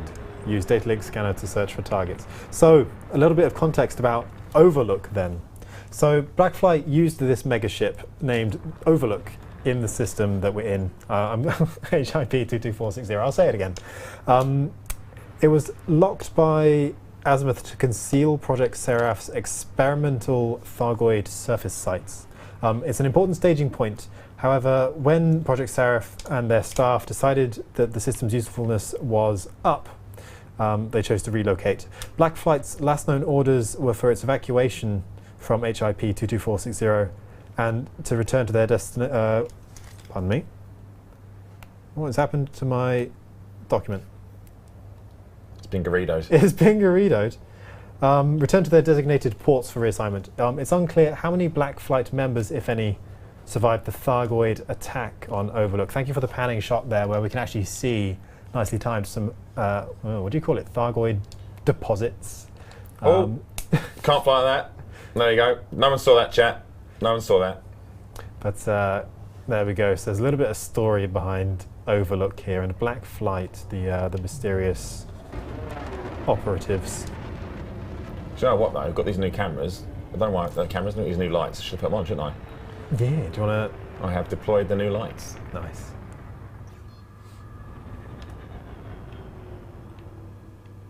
It's a cool shape, isn't it? It's got the sort of hourglass thing going on from here. Yeah, it's very cool. Very cool.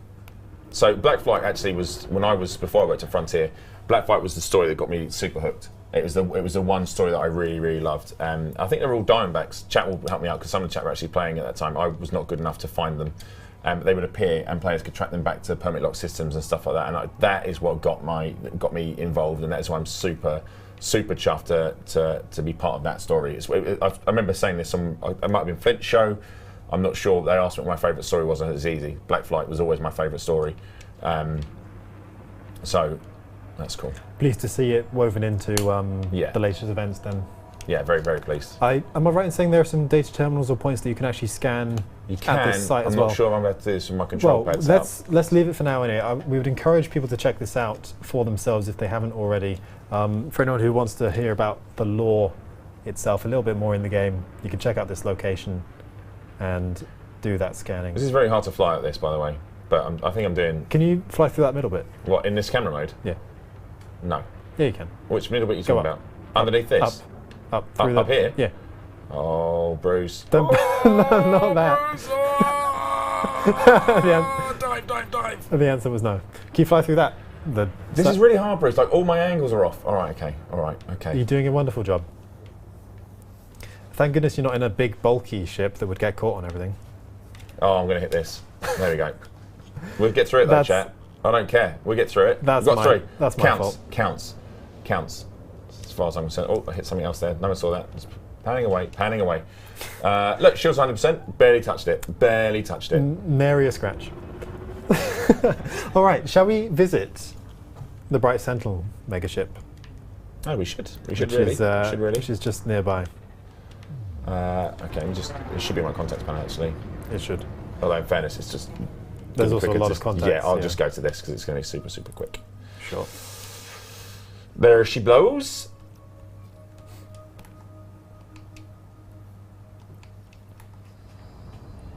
Do you know what's weird? Like, I was literally playing Elite Dangerous last night, and now I'm on stream, I've literally forgotten how to use anything. I'm literally using the buttons to get in and out of camera suites and leave menus. I don't know why I'm doing it. Like, I just have no idea why I'm doing this, but I am.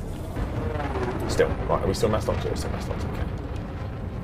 Something to do when you have a chance is set your...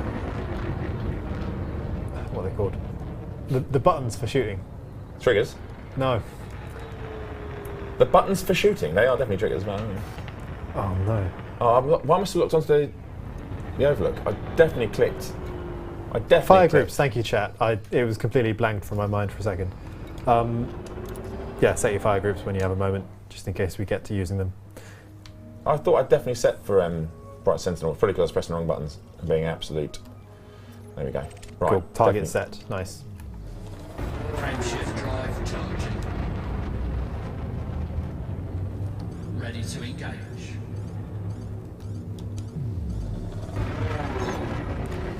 Sweet. That is why I love having that Kovas, because it's Holly from Red Dwarf. Charging. We're all dead, Dave. We're all dead. I untargeted it. Sorry, I was pressing all the buttons. I don't know why I have this sort of fear when I'm stramming. Teflon wants to know when the update that allows us to eat Thargoids is coming. Wasn't that one of the 3 things on your list that you said humans want to do when they encounter something new? It's literally all we ever say. It's can we kill it, can we eat it, and there's another one which I don't think anyone wants to be doing to the Thargoid, but sure. So here we are with the Bright Sentinel, Bruce. Oh, that was quick. Yeah, it's right next door. So, who does this ship belong to? I think, lots of people call him Daddy Savlon, which I don't know how to take this, but I'm like, it is Salvation's ship. I've heard a lot of nicknames actually recently. We've got Salivation, Starvation, Savlon, Daddy Savlon. But yes. Can you imagine like entering the boxing ring? Here comes Salvation, aka Daddy Savlon, Daddy Salvation, Starvation, the Master of Disaster, the Prince of the Proteus Wave. That's it, I'm out. But yeah. Probably for the best. No, I wouldn't find it very intimidating, to be honest. I think Salvation's meant to be like a spooky name that invokes some kind of feeling, but yes, Daddy Savlon turns that on its head a bit. I think that's partly thanks to the folks over at Operation Witch Hunt as well. So, but this is the Bright Sentinel. This is where he is, somewhere on here. Yes, I suppose. And people are on the surface doing what's got to be done, or devices being readied. Yes, so it's from here that Salvation is actually overlooking. Is it 10B? Yes. Surface site where the Proteus Wave superweapon is being built. So this is the head of operations as such. The Bright Sentinel has had quite a journey actually throughout the narrative in the past few months. It's moved around from place to place. I think it's had supporting roles in community goals back when Taurus Mining Ventures was acting as a proxy. Good guy, Taurus Mining Ventures. Good guy, Taurus Mining Ventures, acting as a proxy for some of Salvation's machinations. Oh, sorry. So, sorry. Yes, I think this is going to be a very crucial location in the coming times, especially as everything comes to a head. But this is essentially the head of everything, really. This is where it's all based from. This is where he's issuing commands from. This is where he's preparing the weapon. Obviously, 10B's now been permanently locked. You can't land there anymore. I think it's a dual surface site as well, isn't it? 10B. So there's lots of stuff going on down there. But he's preparing. He's doing his very best to save humanity as his namesake. Absolutely. I've got a little tidbit here which says that the Bright Sentinel was actually first revealed on September 17th, 3307, when Salvation themselves asked for help assembling a new anti-Xeno superweapon to repel a Thargoid invasion back in the Cornsar system. So yes, invasion of Cornsar at the time was, I think that was one of the most aggressive sort of attacks from the Thargoids that we'd seen up to that point. Some people blaming him for that as well. I don't know why they were blaming him for the Cornstar, what's going on there, but he definitely fixed it, sorted it out, went in there and did what only Daddy Savlon can do. It's true. It's unclear whether he started the fight, but Salvation certainly ended it as well. I'd love to see a McThargoid in the space station. That would be great. A McThargoid? Someone said there could be a McThargoid in every single station. ZX Specky says Salvation with Admiral Tarkin's voice. You may fire and ready. He sort of rolls his arse and he's Tarkin. You may fire and ready. Yeah, that'd be great. Cool. Where are we off to next, Bruce? So, up next, there's also the Heart of Taurus, which is another megaship similarly involved in the anti-Thargoid effort. But I mean, feel free to visit the Heart of Taurus. It's a similar sort of deal. The question is, maybe, I appreciate we've only got something like 20 minutes left on the stream. How about actually you mean you go to we throw you into the deep end? A conflict zone? Yeah. Where do you want me going to, Bruce? I did see the Audacious Stream is pretty close, actually. Because this is exciting. It's actually the first time we've seen cap ships in the same conflict zones as Thargoids, right? Yes, there is. Audacious Stream. It's the medium conflict zone, so I expect me to die pretty quickly. But never mind. We're gonna go for it. All right. If it does, have you set all your fire groups? I just did it. Okay. I just did Are it. you feeling? I'm feeling like I'm going to die. Yes. Good. Okay. We'll give this a spin. I'm gonna do what I normally do, which is I'm gonna hang around and pick on the smaller Thargs, and stay very close to the capital ship if I can. Which one is Audacious Dream? This is it's the first Imperial cap ship that turned up. So this is the actual the flagship. So the Audacious Dream, the Fortitude, and then the only Alliance cap ship, which I've forgotten the name because it's the Alliance, bless them. They don't make good ships, right? Well, it's a mega ship. It's kind of been converted. It's kind of like they've just put a cannon on it and gone like, well, we're here to fight. It's like, well, you may as well stay at home, mate. Like, honestly, they may as well stay at home. Well, it would be nice if we could visit one of each. All right. Well, we're going here first. The Audacious Stream, and then here's your challenge: try and get or contribute to a Thargoid kill at each of the sites. At each of the sites. All right. Okay. Well, I'll try. I'll go for scouts then. That's the best thing I can do, really. I mean, sure. Okay. Stick as it. Oh, I feel like I'm going to die, Bruce. Good. I mean, that's literally our relationship. If you actually tuned into any of our streams together, it's just a little bit of friendly bants. I hate that word. I got a shiver when I said that. Well, friendly. Yeah. Oof. Especially around you. Right.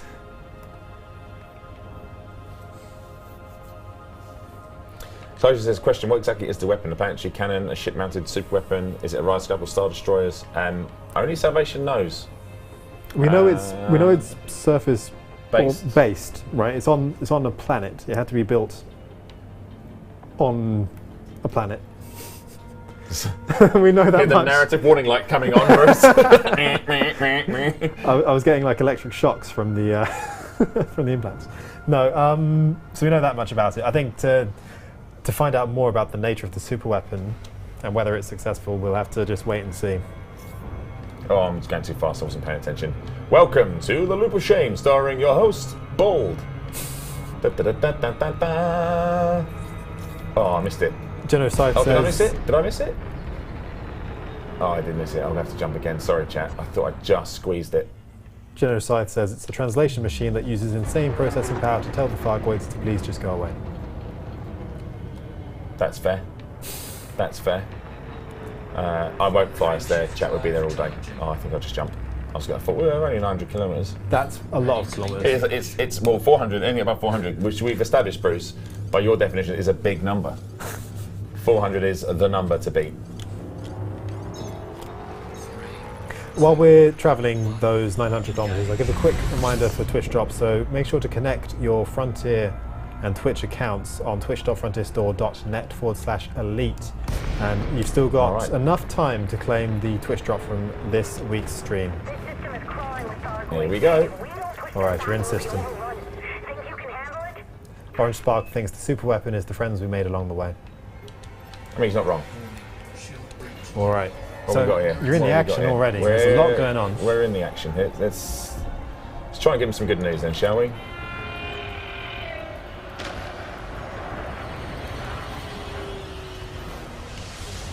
So you've got a scout targeted there. So you've got to charge these things up, and this is what I'm not good at. And to give you the benefit of the doubt as well, you're not playing in like optimal conditions either. You are looking over the top of a table and a laptop. I don't know if I got hit there or not. There's my temperature.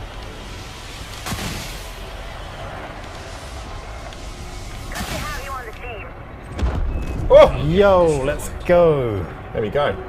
Heck yes. So I've got one there, so that counts, right? Where's the Audacious Stream? There she is. I do like just flying past these though. Yeah, just seeing all of the action. Oh, let's not fly into it though.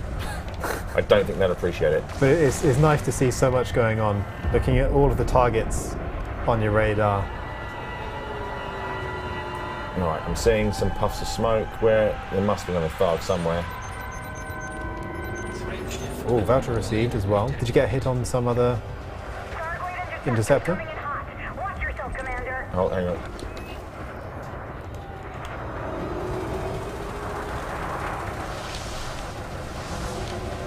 hello. Oh. Remember to put your pips into weapons as well before. Yeah, I've got 3 in weapons. There you go. That'll do. Oh, the big boys turned up. I've been just. Ah! Oh no! I just heard it and I was like, oh dear. Oh, that's not the one. You've been tin canned. Where is it? Where is it? Where is that flower? Is that it over there? Yeah, there it is. All right. Bruce, can you just get out and push? Just give me a bit of a jump start. Oh dear. Just come on. All right. Let's hope your ship boots up again soon. There she goes. We're good. We're all good. We're all good. I got EMP'd essentially by the Thargoid, so one of the things you can get defences against it, but one of the things the Thargoids will do is deploy this pulse, which will disable your ship for a period of time, which is not great, especially if it's just you. The great thing about the AX conflict zones, and I would recommend these actually for newer AX players, because you do get quite a substantial bit of help from the cap ships and stuff that are here. They can draw quite a bit of fire. If you just go into these zones on your own, then like a medium conflict zone or a high for certain, and they will pretty much target you straight away. Okay, just 15% left on this scout. If you can land a hit, it will probably do the job. That's why I'm not in the blue. That's why I can't turn. Oh, I'm gonna hit the audacious stream. Oh, 2% left on that. Yeah, I think that one has bit the dust. Oh, I missed it. I didn't get it. What have we got here? Oh, right, there we go. interceptor. Can't tell from here what kind of interceptor it is. Alright, well, angry one.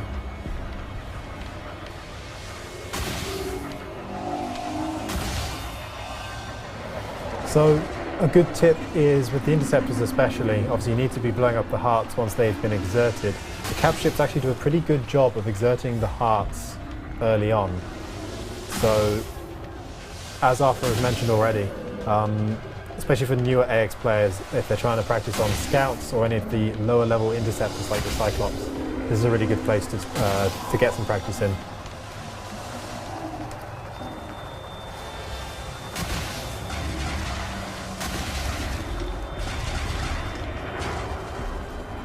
Well, she's angry.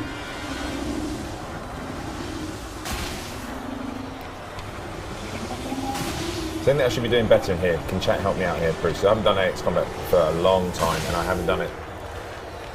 So, something to check is you can see actually in your left panel when you're looking at the targeting screen to see when the heart is exerted, and also to set it as a target. So that might help you lock onto. Yeah, I can't try and remember how to use a control pad to sub-target. I think it's A and left. Is it sub up? Oh, it's not. I need to scan it first. If that's correct, chat. The basic scan's been completed. Don't I do some other scan on it? Yes, you can also do a research scan. Is that using the... Help me out here, chat. I haven't done this for a while. Boop. Let's give it a little boop. That's fine.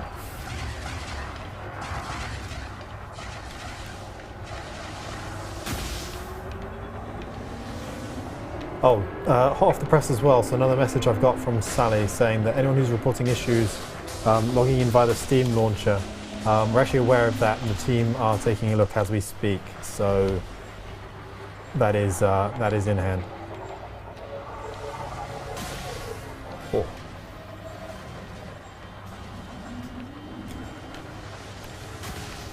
I feel we need to like get this Thargoid. Oh, hang on, my heat. Whoa, whoa, whoa, whoa, whoa, whoa. It is getting hot. Whoa.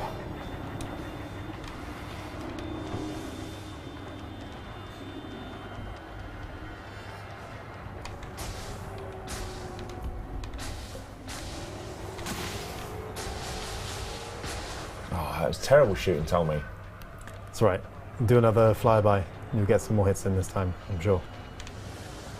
I reckon if you can nail this one, we've still got time to check out the two other cap ship types. It's 31% hull.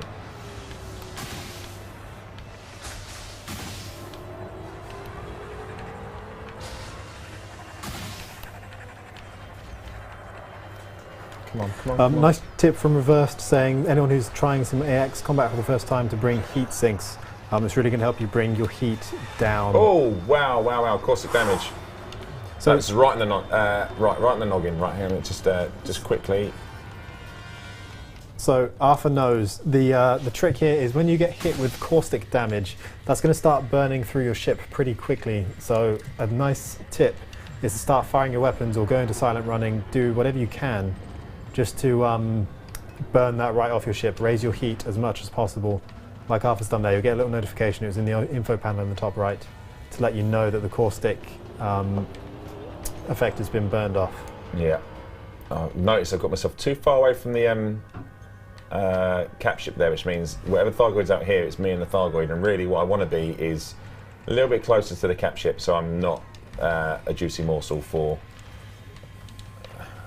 the Danger Daisy. Shields will be back online. I've only lost 3% hull. I'll take that. Reckon you're doing all right. I've not died, Bruce, which is always a good start. I've not. So yeah, ways to heat up on purpose include firing your weapons, going into silent running mode. Got him. Yo, Nailed good him. shot. Right, let's get to the next one, shall we? Sure. You got some caustic on you again. Have I? Yeah. Oh, I have. Look. Oh, I went for the cloud when he blew up, didn't he? Right. That's another tip, chat. Don't do that. Thargoids don't like dying.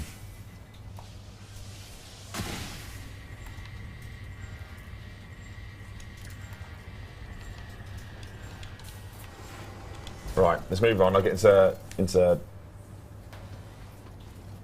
I'll jump and then we should be alright. Sounds good. Reckon you've got some more in you? Reckon the ship can take it? Oh, sorry, I thought you meant more caustic. I was like, have I? Oh, no, sorry. I meant your ship's still in good shape, so... One thing to be aware of is when you hop into silent running, it's going to disable your shield. You'll need to let that come back before getting back into the action.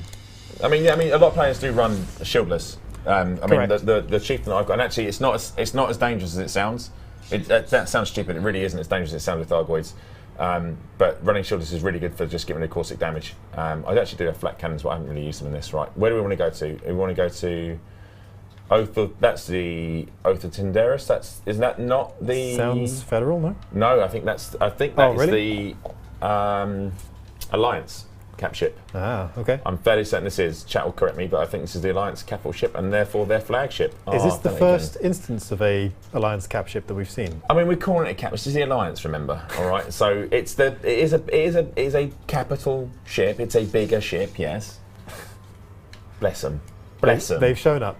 It's like someone's got a Volvo truck and just put like a machine gun on the side, and they're like, "So we can join the fight." And the Alliance and the Feds are like, "Yeah, cool. You can be at the back there making the tea." Whoa, wasn't paying attention there, was I, chat? Whoopsie daisy. Yeah, a lot of people in the chat pointing out that shields actually are often a hindrance in Thargoid combat, so if you can build around them without needing to have shields, it's one less thing for your power distributors to worry about. Yep. Makes sense.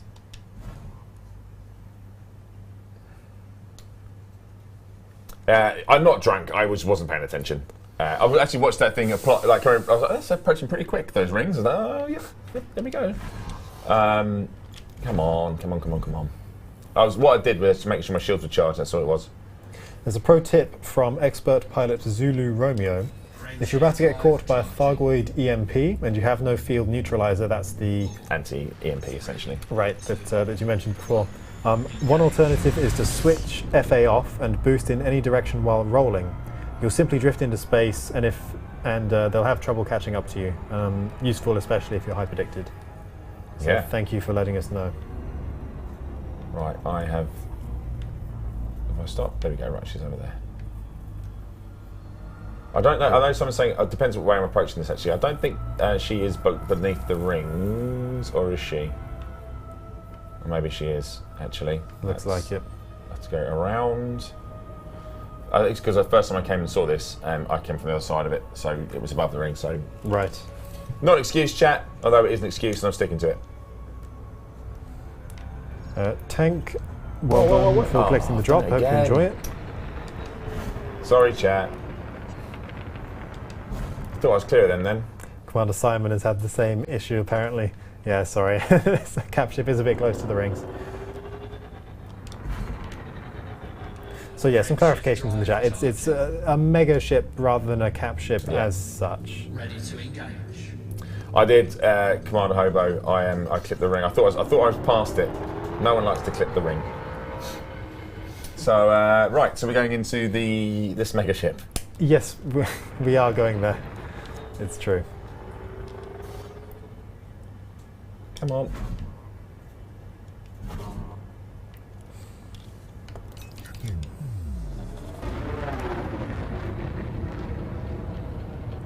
Mass locked in a minute. Yep.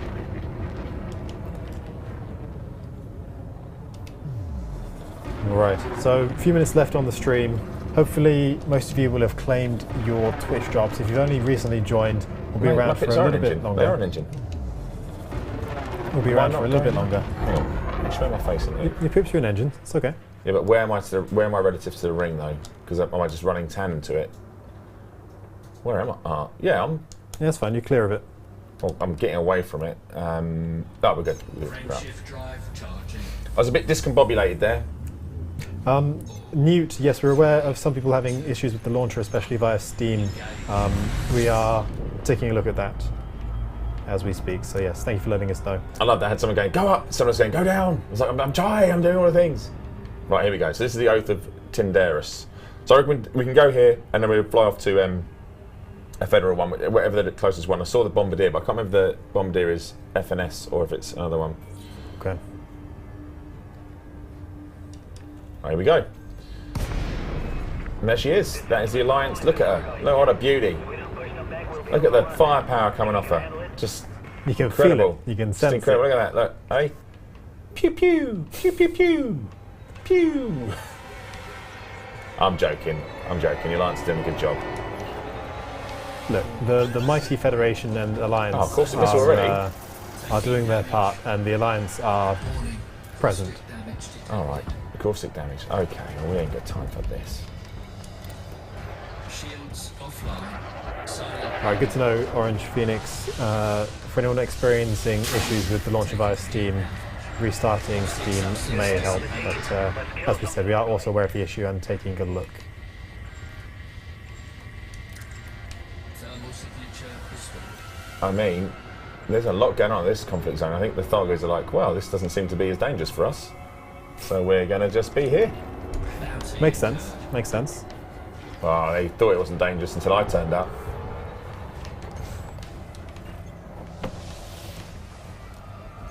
You're going to get this one. I'm going to try. Just be careful shooting towards the mega ship. Just paper thin, just destroy the mega ship. Oh, Under attack. That's alright. That's alright. Where is he? There he is.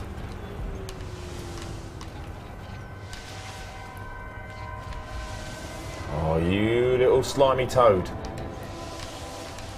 that's a slippery eel. Oh, that's slippery.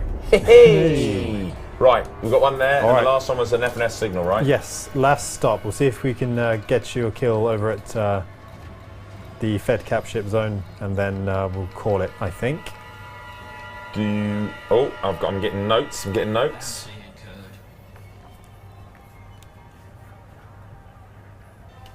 Oh, I'm trying to get notes, but my thing isn't. Oh, come on! We've got producer Adam lighting smoke signals behind the scenes.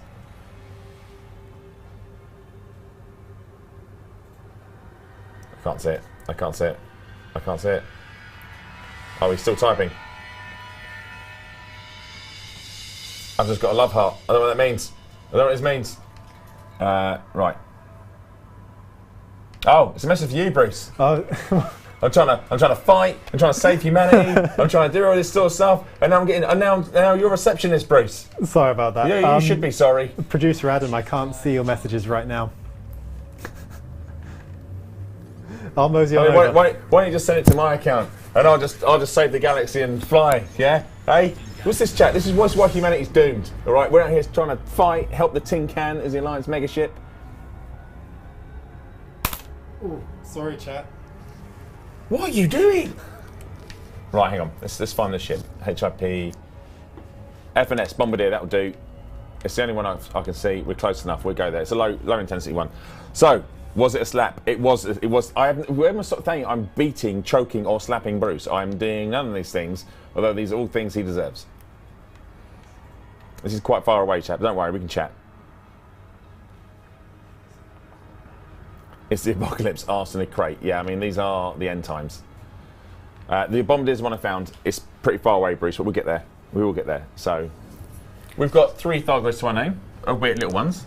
And I did poke at one of the danger daisies as well, and then ran away from it. Right. So that's fine. That'll teach him. That'll learn it. Do you have something for me? Are you going to say something?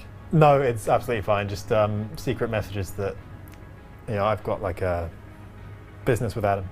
Right. Producer Adam. Are you a spy? Are you actually like the world's worst spy? Well, yeah, apparently. Apologies to anyone in chat, especially the headphone users who I might have deafened with by dropping my mic. You've got slapped. Not very discreetly, yeah. Hashtag slap Bruce. Why am I wanted? I was wanted before I went into this, though. I was wanted in several other systems. It's nice to be wanted. I do a lot of silly things when I'm playing at home. I tend to try and be covert, and then I go full Rambo and murder everyone or do silly thing. And then once I've murdered everyone, I steal everything. I go there. I'd be like, go to an assassination mission. It'd be like, kill them without learning anyone. I try to do that. I fail it. The Omnipol get involved. People die. Then I'm like, well, this whole settlement's now devoid of life, and there's to steal everything from the settlement as well. So not only if I murder everyone, I then steal everything. So I'm wanted in various places. Is it for various stealing things. if all of the owners are dead? Yes. It's not your property, and I killed them to therefore deprive them of it permanently. I can't remember the actual. I should remember the actual definition of theft. Well, theft is to deprive someone of something else that with they the intention owned. of permanently depriving them of Yeah, it. right. But if they're dead, they're already deprived of the thing. This is very dark, Bruce. I mean, out of the 2 crimes, me murdering them is definitely greater than me stealing their pencil case afterwards. I think if I was to go to court and they were like, actually, Mr. Tolmie, you stole this pencil case. I'm not arguing that. I'm just making the case that if you've already murdered someone, I think it doesn't belong to you. It's not. It's theft by finding, right? It's theft by finding. Finders keepers, I think. No, I don't think that works. You can try it next time you finders keepers something of someone's dead body, Bruce. But I'm pretty sure that's how it goes. Someone says depriving the estate of the deceased. There we go. Depriving the taxman is the taxman come get you first. Sickly Puppy says if an item has no living owner, it's free loot. Yeah, I reckon so. Right, here we go. This is the last conflict zone. We've done Imperial, we've done Alliance, and now we're going to do Federal. This isn't the Federal flagship. There's a Bombardier came in later on to reinforce because things have been escalating quite steadily, actually. Yes. In this system. And now we have multi-superpower presence. I think there's actually 7 capital ships in the system. It might even be more in the system. There's definitely depends if you're actually engaged in combat. There we go. I do like the Federation. It's hella cool. I mean, and then wait for the light show. They are stylish, the Feds. Someone start playing some Iron Maiden, please, because this light show is about to go. There we go, and it's off. Here we go.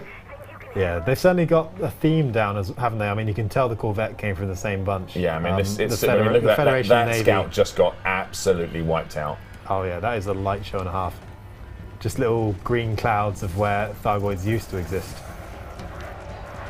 Oh, I've made a mistake here. Pitch, your So I got roll. it. I've got it. I'm not the best flyer, but I can fly. It says, immediately pancaking into the side of the... Look at that. I mean, it just looks so good. Yeah, much like the Corvette, it's just got so many guns. It's firing in all directions at once. Thuggers are not happy, though. I mean, they are getting pasted. They're having a rough time. They are getting pasted. It's just little green fart clouds everywhere. Should we see if you can find one and there was one. and get a shot in before it just Where is the guns firing? evaporated? They're firing up here. Look. There we go. Here's one. What kind is it? Is it Scout? It's a dead kind. Oh, it's gone already. Yeah. Okay, but it's alright because in a second, I reckon we're that gonna one's get not. reinforcements. That one's gonna. Yeah. yeah. But this is a low conflict zone, so Right. So this would actually be the ideal spot for a newer AX player, just to get a few shots in before because heading over to you'll the more find intense when ones. I think Frameshift can only be detected. So what happens obviously after a period of time, one of the bigger danger daisies turns up. Yeah. And already you can see here that the cap ship is putting some fire down. But they will put a lot of fire into it. There she is. Yeah. So there's a full-on interceptor. Energy surge detected. Oh, can I reverse? There you go. there's your- I did yeah. that specifically for chat so they could see it. That's why I did that. But Nice shot. she's good. not going to fare very well. Those hearts will get exposed pretty quick. Yes. I can't actually turn to face. Your ship's off, innit? Ship is definitely off. All the lights are off. So AX means anti-Xeno. So in this case in particular, it's anti-Thargoid. Okay, you're rebooted. But just if you are a new player, like I say, Bruce did mention at the start of the stream, or the start of certainly this whistle stop tour of HIP 22460, and there's a lot of stuff going on in this system. Your first foray into AX conflict zones, some of the low ones are a great place to start, especially ones with capital ships. But definitely go to the, I can never say it right, Musashi, Yes. because they have some very standard anti-Xeno weaponry on there for you to pick up. Do not try and take on these with conventional weapons because you won't last very long. Well, not so you won't last very long, you won't do much damage. Look at that shot. And the sun comes off the whole of that capital ships. The Bombardier is doing some good work here. Oh, yes.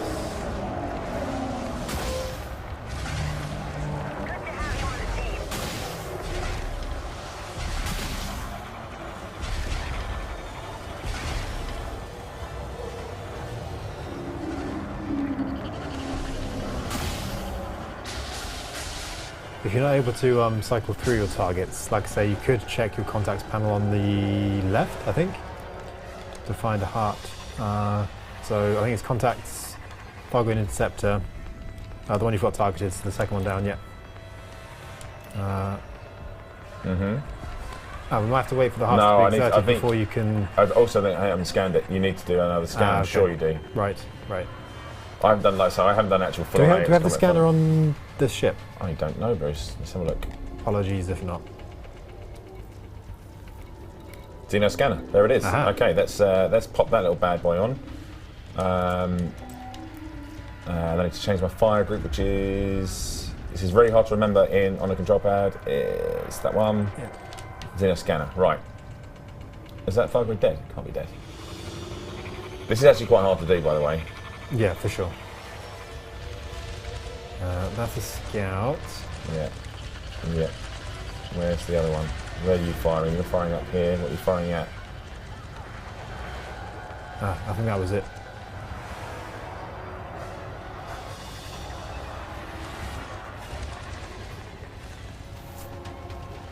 Yeah, you're quite right in the chat. You need a full scan to target the hearts.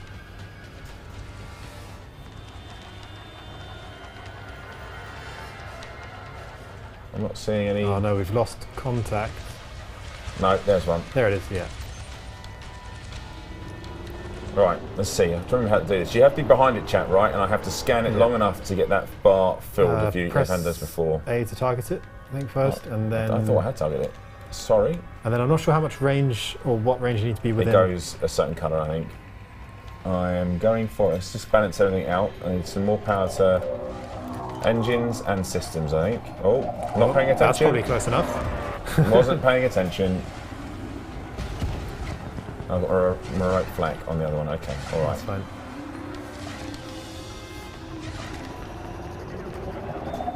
I think you probably have to be sub 1 kilometre. Yeah, this is hard to do. I've only done this once before. Yeah, I think normally you would try and do this before engaging, but obviously it's tricky in a conflict zone like this where the fight's already going on. Come on. Very tricky.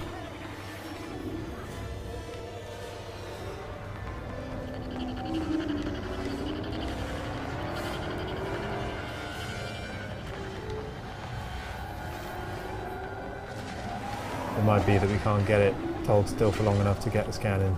I did it in a conflict zone before, but do I have to be behind it, chat? I think you just have to be close.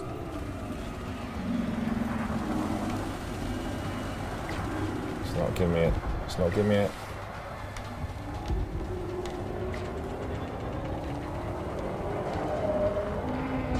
Hi. Hello, friend. It is facing you.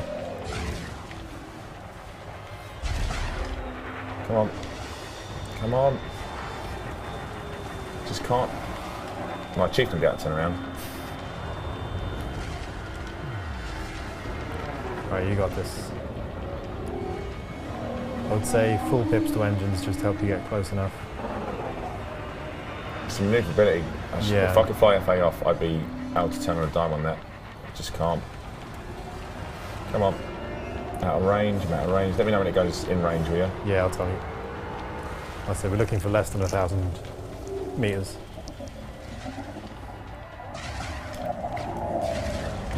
Now. Just gotta keep it. Come on.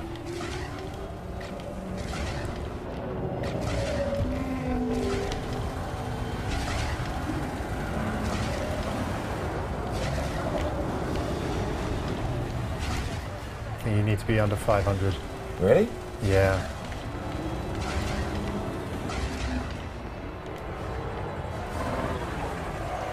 Oh, I mean, I just can't keep up with it, chat. Yeah, no worries. I think we might just have to keep shooting without the scan. Unless it holds still for just long enough.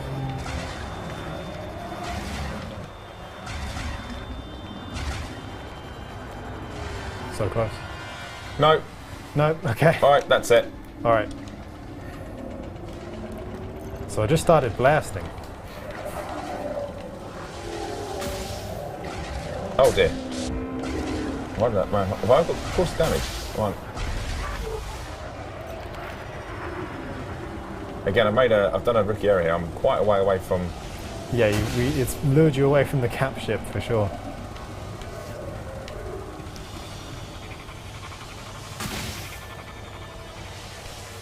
Yeah, shoots Magoots. It is tough to get a scan. It's difficult to get that close in a conflict zone. You say you managed to do it before? Did it on stream, thankfully, so I can actually. There's actual evidence. It's recorded proof. Yes. Good hits.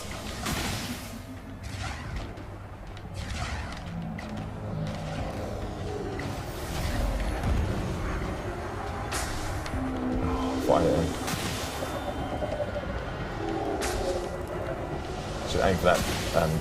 Trying to remember which weapon to use which reticle for. Right. Because they turn so quickly. Yeah, they do. They just spin right around. Baby, right round. Dodge that though, mate. Nice. I think that's one heart down, isn't it?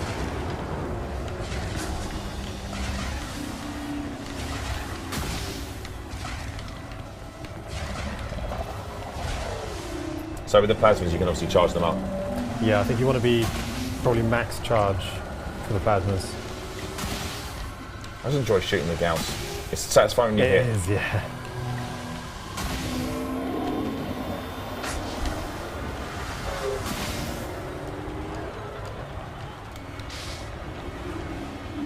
Oh. I think you're doing well.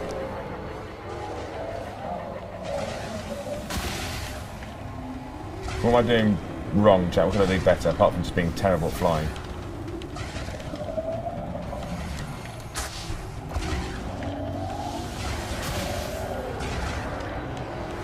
Shoot the glowing parts. I mean, Yeah.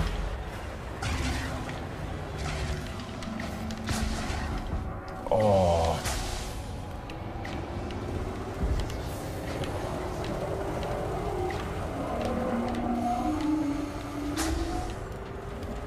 shoot the hearts with Gauss. Yeah, sure.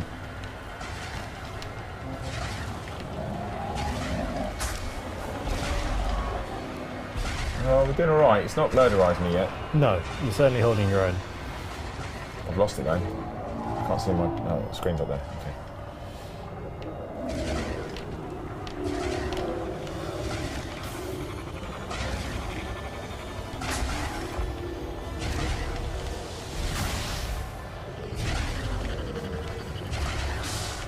That was a hit. Yeah. Oh, I took the heart out. Beautiful. Yeah. Oh, now I'm burnt. Am I burnt? No. Can't All see. right. I think you're okay. No, we're all right. Get in.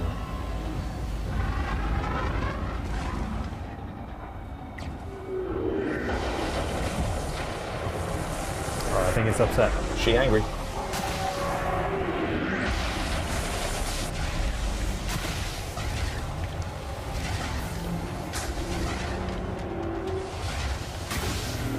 So, hearts out. Yep. And skadoosh. Oh, I missed it. Alright, you can get it from the... Oh, It's disorientating, isn't it? I'm gonna get you. I'm gonna get you, bear.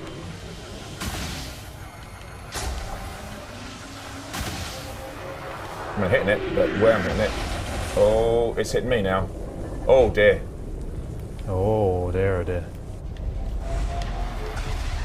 Let's just talk about it. Let's just be friends. Bruce, can you keep an eye on the hole? I can't see it from up here. What's my hole looking like? It's looking... Well, I can't see it either. It's off screen at the minute. 84%. You're doing okay. Oh, all right. Doing all right. I've lost. Where is she? The heart is still exerted. Then I better take it. Oh, so close.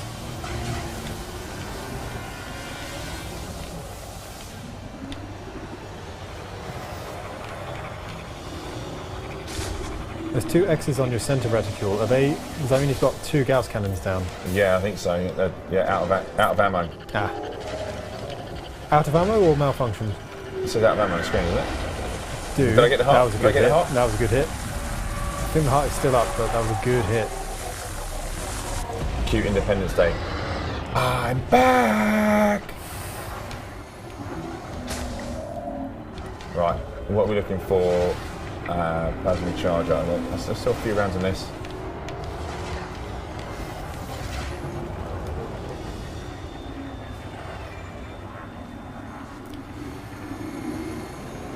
Jello Wiggler, yeah, a number of fixes coming in update 13, so in case you missed it earlier, we confirmed that that will be coming in a couple of weeks' time. Second week of August is the slated date. If that changes, we will let you know, of course.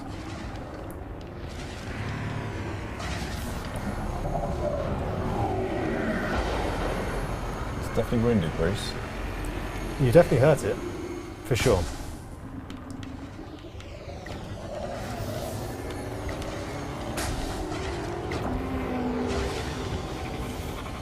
Okay, the heart is exerted.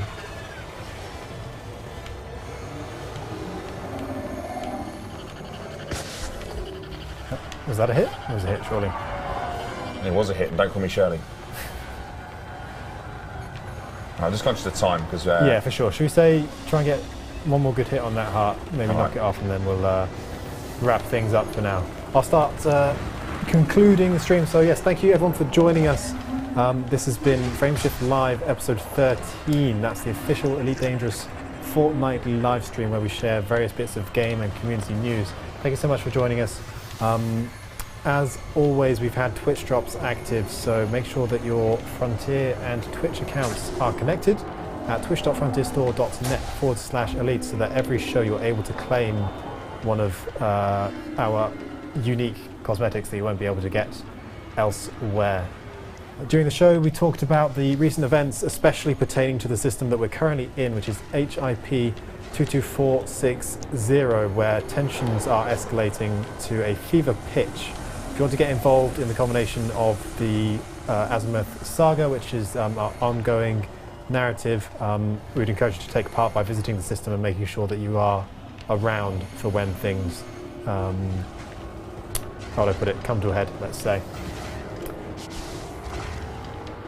Oh, I got it. Oh, I definitely hit it. It's on... Oh, it's getting battered now. It's getting battered, Bruce. It is getting battered.